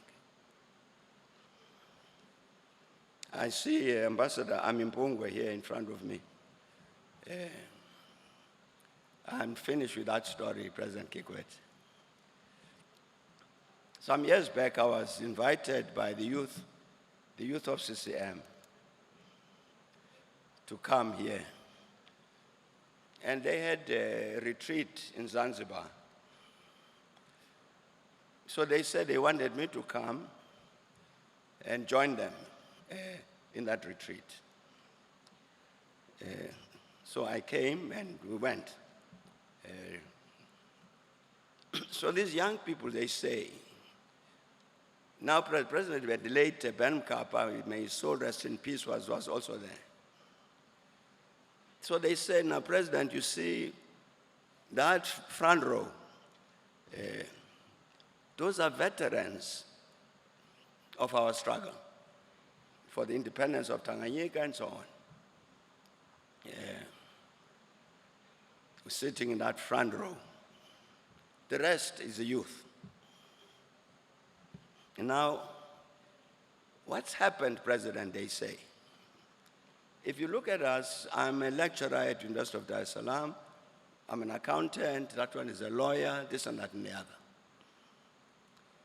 We've got skills which are globally marketable. I'm Tanzanian, but I can get a job as an accountant anyway. You see these old people here, the veterans. You give them a mobile phone. They don't even know how to use it. They can't teach us any of those things. We can teach them. But here is the reason we asked you to come. These veterans here, many of them were teachers. But they were ready to sacrifice their position so that our country should be liberated. It's very principled people. So they don't have the skills I have to operate a cellular phone. I have those skills, but I don't have the value system which they have. And the problem is that we are going to develop from this as a youth to become the national leaders of Tanzania. With all the skills that we have, but without the values. Can you please help us to get these two things to emerge, the skills and the values? One of them, a young lady, says, you know, President, I contested for a position in the Youth League.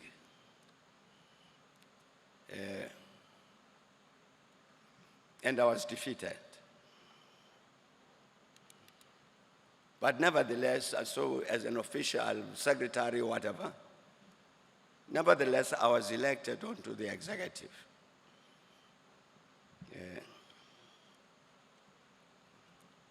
So we discussed the matter of why she got defeated. And she says, it's because my competitor used money. Bought votes. And they've got more votes than I did. So I say that worries me. That the youth of CCM are already using money to buy votes to get elected. And she said, President, the matter does not end there. This young comrade of mine, who had the money and bought the votes, is a drug dealer. He got the money from selling drugs.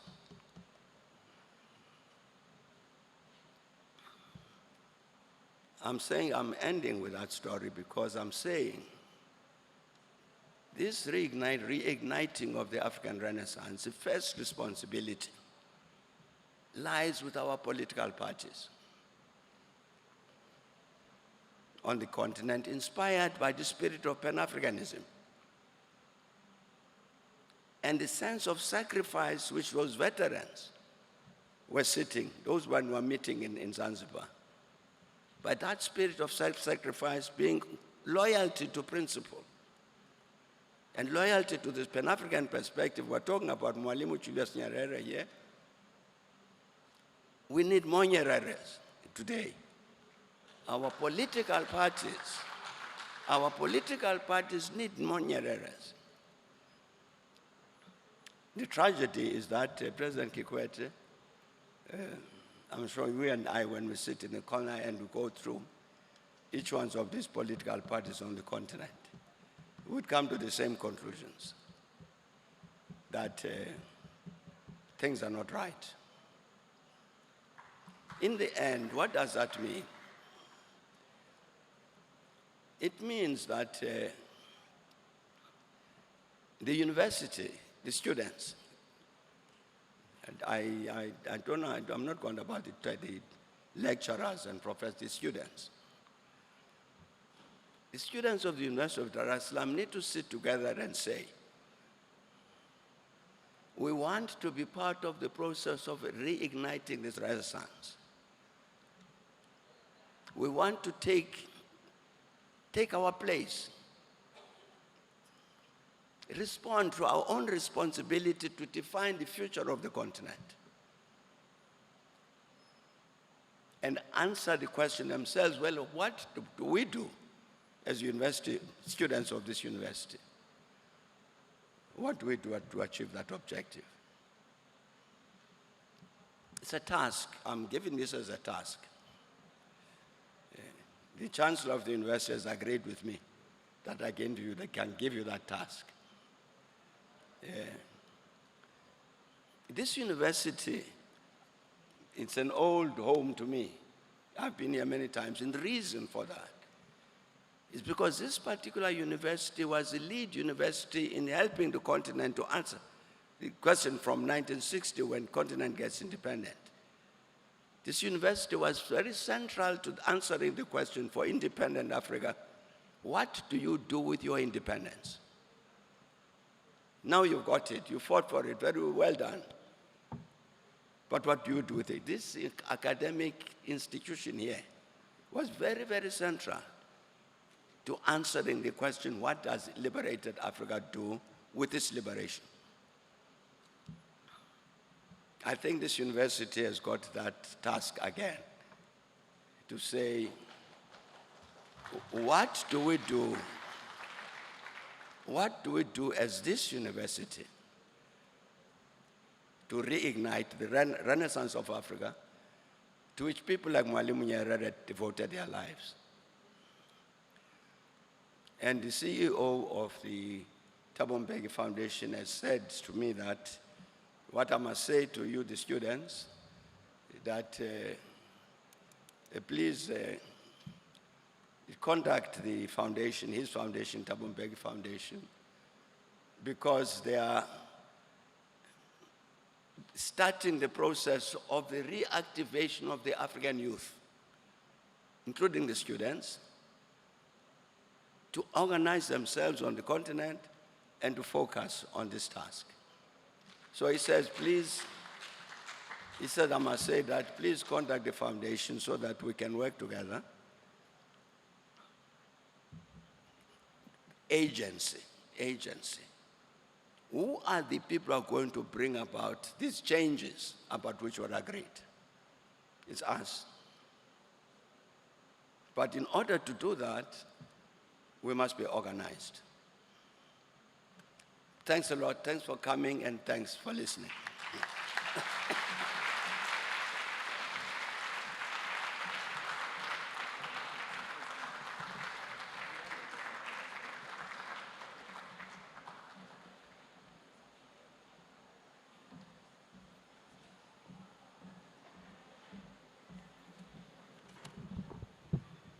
Distinguished delegates, let's give His Excellency Thabo Mbeki another big round of applause.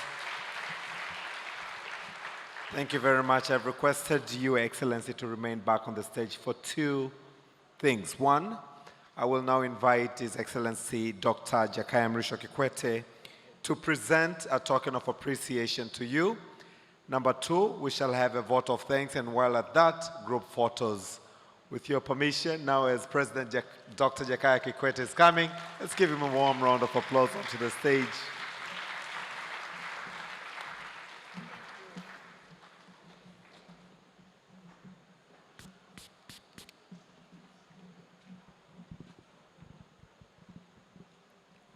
That was something.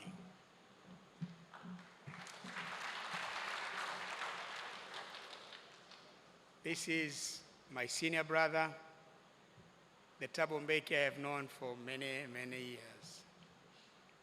Well, he's a young adult now, but he's still very dynamic. You can see clarity of thought, eloquence in speech. That is, Your Excellency, Dr. Thabo Mbeki, former President of the Republic of South Africa, and our esteemed guest, Minister of Education, Science and Technology, Professor Adolf Mkenda, Chairperson of the University Council, Ambassador Mwanaidi Majal, Vice Chancellor, Professor William Anangise,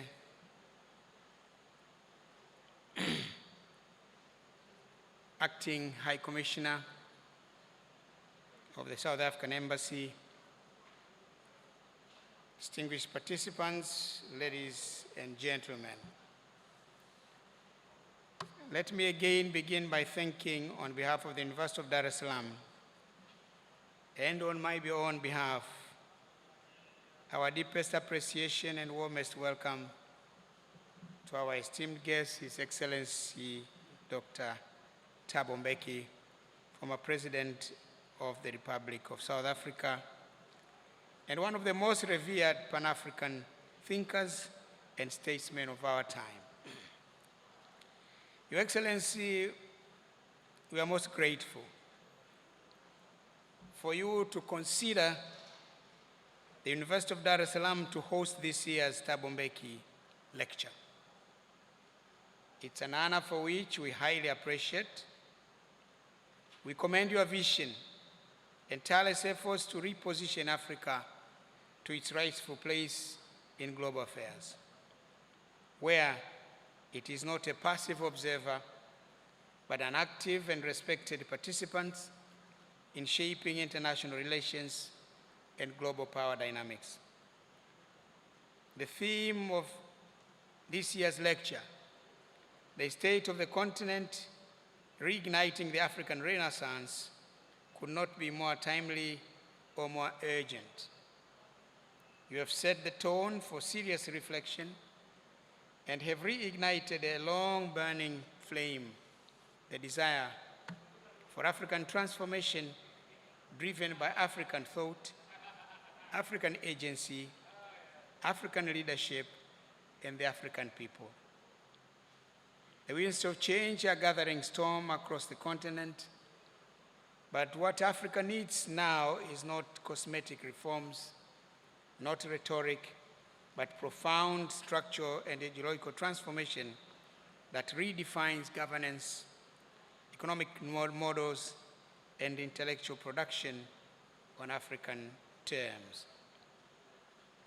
The demand for change is growing, and it is a demand that we, as leaders, intellectuals, and institutions, must respond to with clarity and courage. Your Excellency, we are especially inspired by your deliberate inclusion of young people and emerging intellectuals on this podium. That gesture speaks volumes about your continued belief in the power and potential of Africa's youth. They are indeed the lifeblood of our continent's future. I join you in calling for increased intra-African youth engagement, facilitated by homegrown Pan-African programs that foster dialogue, unity, and purpose across the borders. President, when you spoke about the role of this university, I remember when I was here, I was a student here, 72 to 75. That was quite a long time by any standards. But you can imagine at that time, Professor Shivji was a very young man, radical, class struggles in Africa, writing articles. And at that time, President, we had a team of professors and lecturers from across the globe, but all of them with that revolutionary mind. Walter Rodney was here. And he wrote his book, How Europe Underdeveloped Africa, when he was here. We used to have ideological classes every Sunday. And those of us who were attending those classes used to call ourselves Sunday metaphysicists. We used to invite people to come and talk. And at that time, the University of Dar es Salaam was red, dynamic, and we were the bastion of thinking about the African Revolution. One incident I would remember when I was student leader here was the day when Gasha Butelezi came.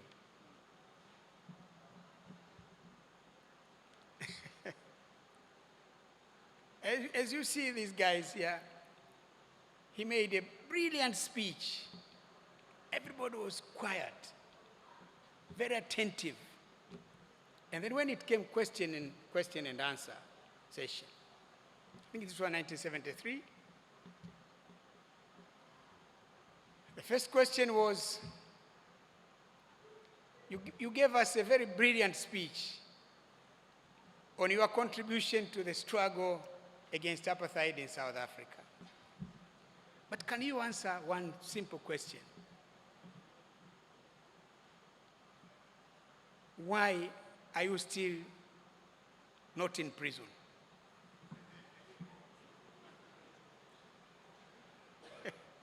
Nelson Mandela is in prison. Govan Mbeki, your dad, was in prison. That Logri, Walter Sisulu, and even. But why? And the other question that was asked, and the Boers have allowed you to travel and come to all the places but Tanzania. What the Boers at that time used to call Tanzania the bastion of terrorism in Africa. Then he says, I came here, it is their own mistake. Okay, fine. The other question which irritated him was, what is your position on the armed struggle? Let's go so angry. He says, where are the guns? Then, you know, in those days when we had problems with anybody we don't want here, would simply start, go home, go home, go home, go home. Then students started chanting, go home, go home, go home. He left the stage, climbed down. He almost forgot his wife here.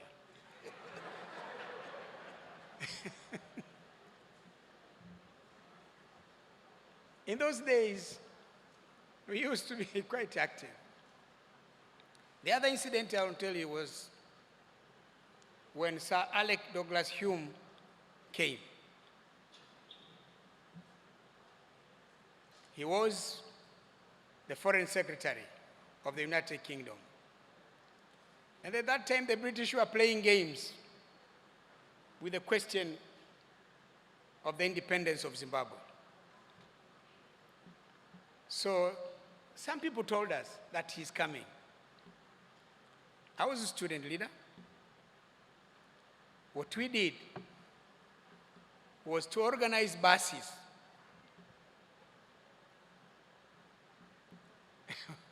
We loaded students onto the buses to the airport with our placards, billboards, picketing. At that time,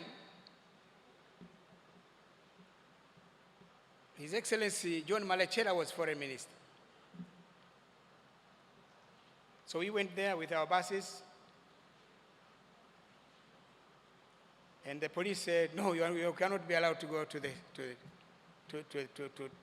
inside the airport. Then I was asked to go and talk to the Foreign Minister. And at that time, Patrick Koro, he's now late, the husband of our late professor, Martha, who died also recently, was there. They asked me, what do you want here? I said, no, we just came here to express our displeasure with what the British are doing. Why hasn't every other youth come? I said, sir, I can't answer on their behalf. I can only speak on behalf of the students of the University of Dar es Salaam. Then he said, okay, fine. Can you sign an indemnity that if anything happens to the foreign secretary, he'll be accountable. I said, okay, fine. Just give me the book to sign. Then Foreign Minister Marechera says, you young men, you look very arrogant.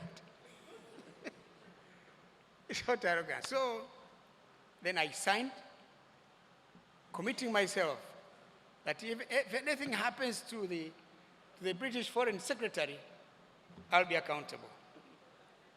Well, we were allowed to go in because I had signed. They told us to stay at certain position. But then when we realized the British Super VC-10 was going to other direction, we said, let's go there. So as the plane was stopping, we also stood there. Hey, home, go home, home, go home, home, go home. Our student leader at that time was Martin Shinganya. And we said, don't worry, you just start reading our message. So we're reading the message. The British gentleman came down the stairs. So at some point I got worried because these young people now were trying to throw papers at him. But fortunately, he left unharmed. So I can recite so many stories of how committed we were to the struggle that was ongoing. But it was a combination of many things. The type of professors we had and the time we had. Because at the time, this was the time when even the national mood, the national aspirations were to fight for the independence of this country. Well, I'm the chancellor. We have to reinvent ourselves as a university.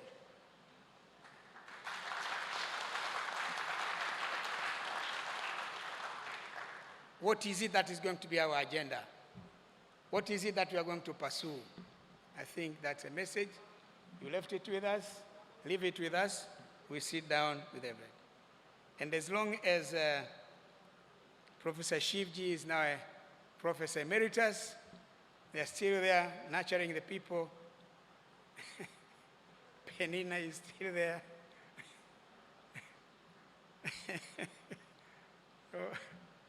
No. So that's the message. But what is important to me, President, is you are talking about African Renaissance. President Mbeki is the brain behind the whole concept of the African Renaissance. He presented this idea at the OAU summit in Algiers. And it was picked from there. A committee was set up with him, Chairperson Obasanjo, Abdullahi Wade, and the others.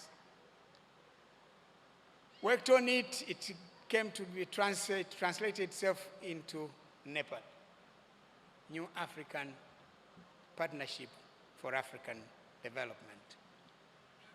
So for him to talk about reigniting, he is the right person to talk about it. And you and me are retired, but not very much tired. You expressed your displeasure with the reforms. They happened after I left. So I'm not part of that reforms. There was a time when I think President Kagame consulted us to give our opinion. Some of us gave a different opinion because this was chaired by President Kagame when they looked at it. So we had some ideas, but we thought they had already made up their mind. And when you are out of office, what you are doing is just giving advice. And when our advice was not heeded to, sure, you are one of them, well, what else do we do? It is those who were in office then, but I hope at some point they will appreciate. I agree with you entirely. Our organization is essentially political, So the Directorate of Political Affairs is the key directorate. But Africa has a huge problem of insecurity. You end one crisis, another one erupts. It's just like the crisis in Sudan. It just came from nowhere. Two generals fighting virtually for nothing, but they have destroyed the country. Khartoum is not the Khartoum that used to be. They're crazy guys, they're just bombing the place.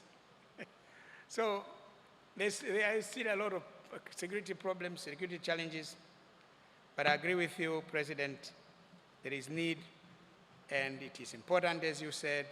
Our universities also should take interest about what is going on the continent and what is it that they can advise. So we feel glad that you chose our university, but you are not surprised. You are one of our alumni here, yes, and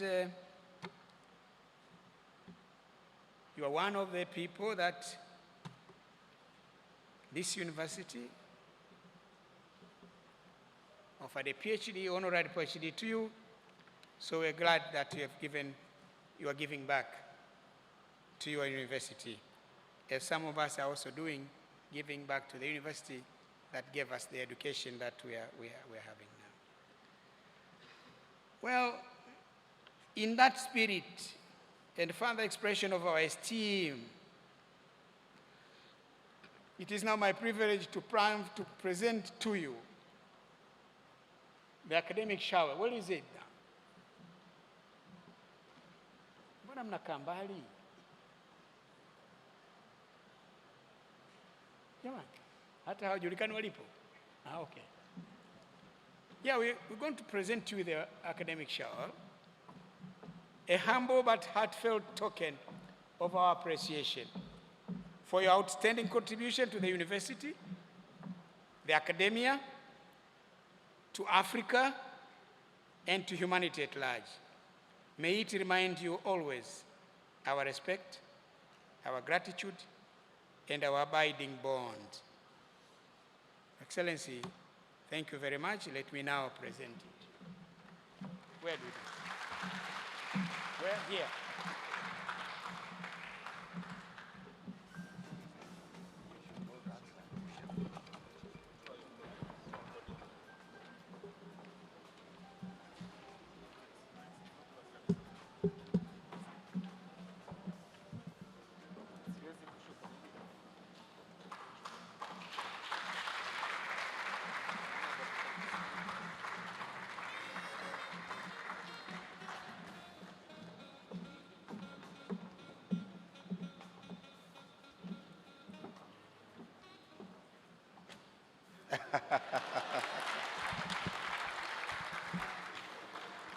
A bigger round of applause.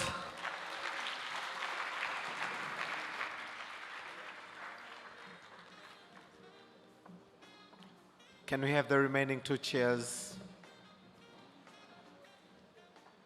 They're supposed to have 7 chairs on the stage.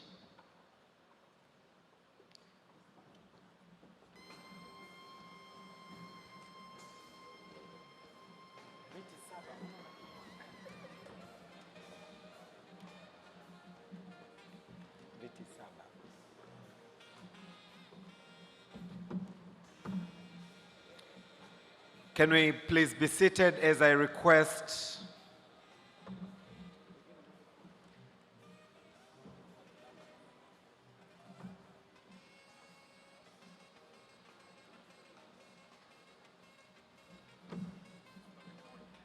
may I request onto the stage Honorable Minister Professor Adolf Mkenda. May I request onto the stage the Vice Chancellor. May I request onto the stage Thabo Mbeki Foundation. Please join us onto the stage. May I request to the stage Charge d'Affaires. Kindly come to the stage. And Ambassador Mwanaidi Maja, please join us onto the stage. May I request the following to line up for the next photo. You will come. Balozi Karibu.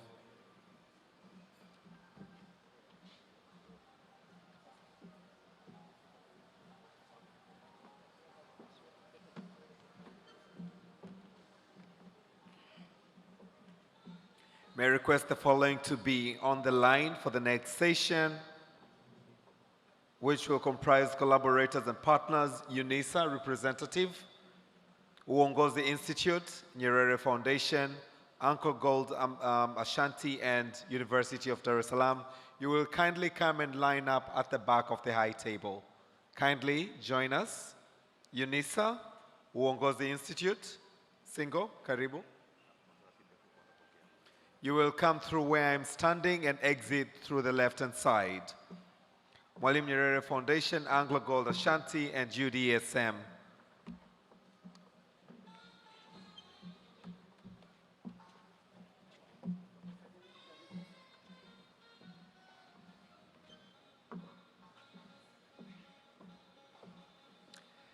May I request those who gave their presentations, our presenters this evening, our presenters all who gave presentation, to please join us onto the stage after this photo.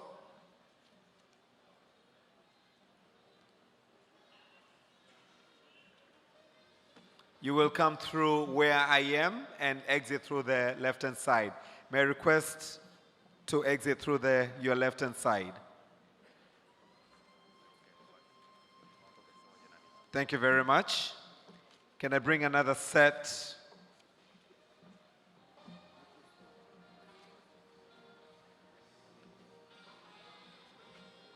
So the next set will include Ambassador Azizi Lima, Ms. Olivia Pesha, Mr. Simon Shayo, Ms. Karine Dika, Professor Anthony, University of South Africa, Mr. Sabatho Nyamsenda, and Hazron Makundi. Please join me onto the stage for the last but one picture.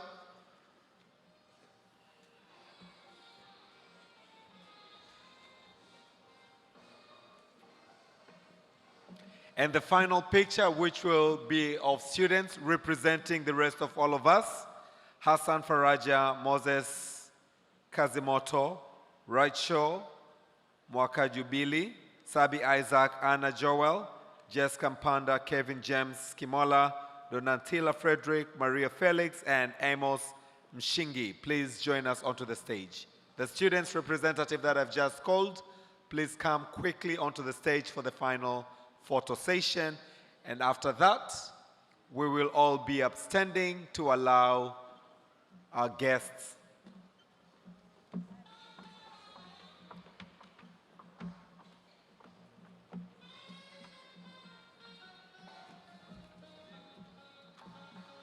So this will not be the last photo, but the last photo will comprise of Professor Shivji, Balozi Amimpungwe, the professors that are present in the room.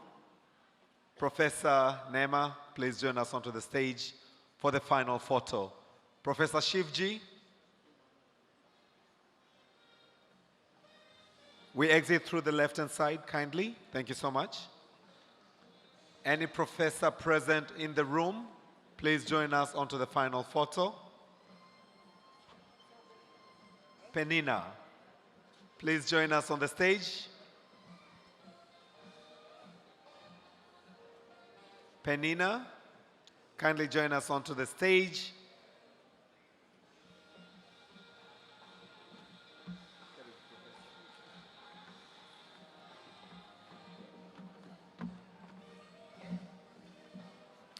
As they have been mandated to ensure that we take Africa back to Africa, this is the privilege for the professors present, both old and new. We also have professors from UNISA, professors from South Africa as well. Please join us.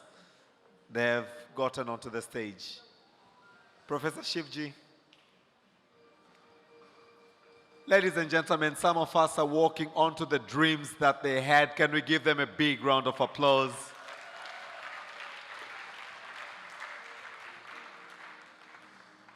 Please continue to nurture us. Please continue to guide us as we take Africa back to Africa. Thank you very much, professors. I will now request that we exit through the left-hand side. Yes, kindly.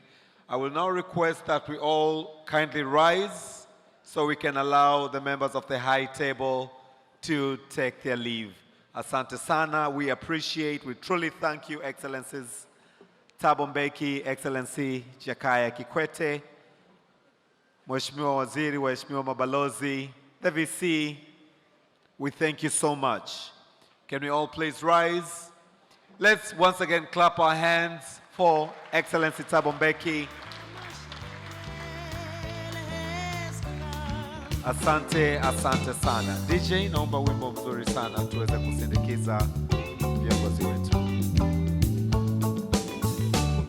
Maputo, Maputo, home of the brave, our nation will soon be as one. As they come down the stage, let's continue to clap our hands in appreciation of their dedication and commitment to reigniting the African Renaissance, the state of the continent. We've come to the very end. Let's kindly clear the pathway so we can allow them to proceed. Let's clear the pathway. Asante, asante.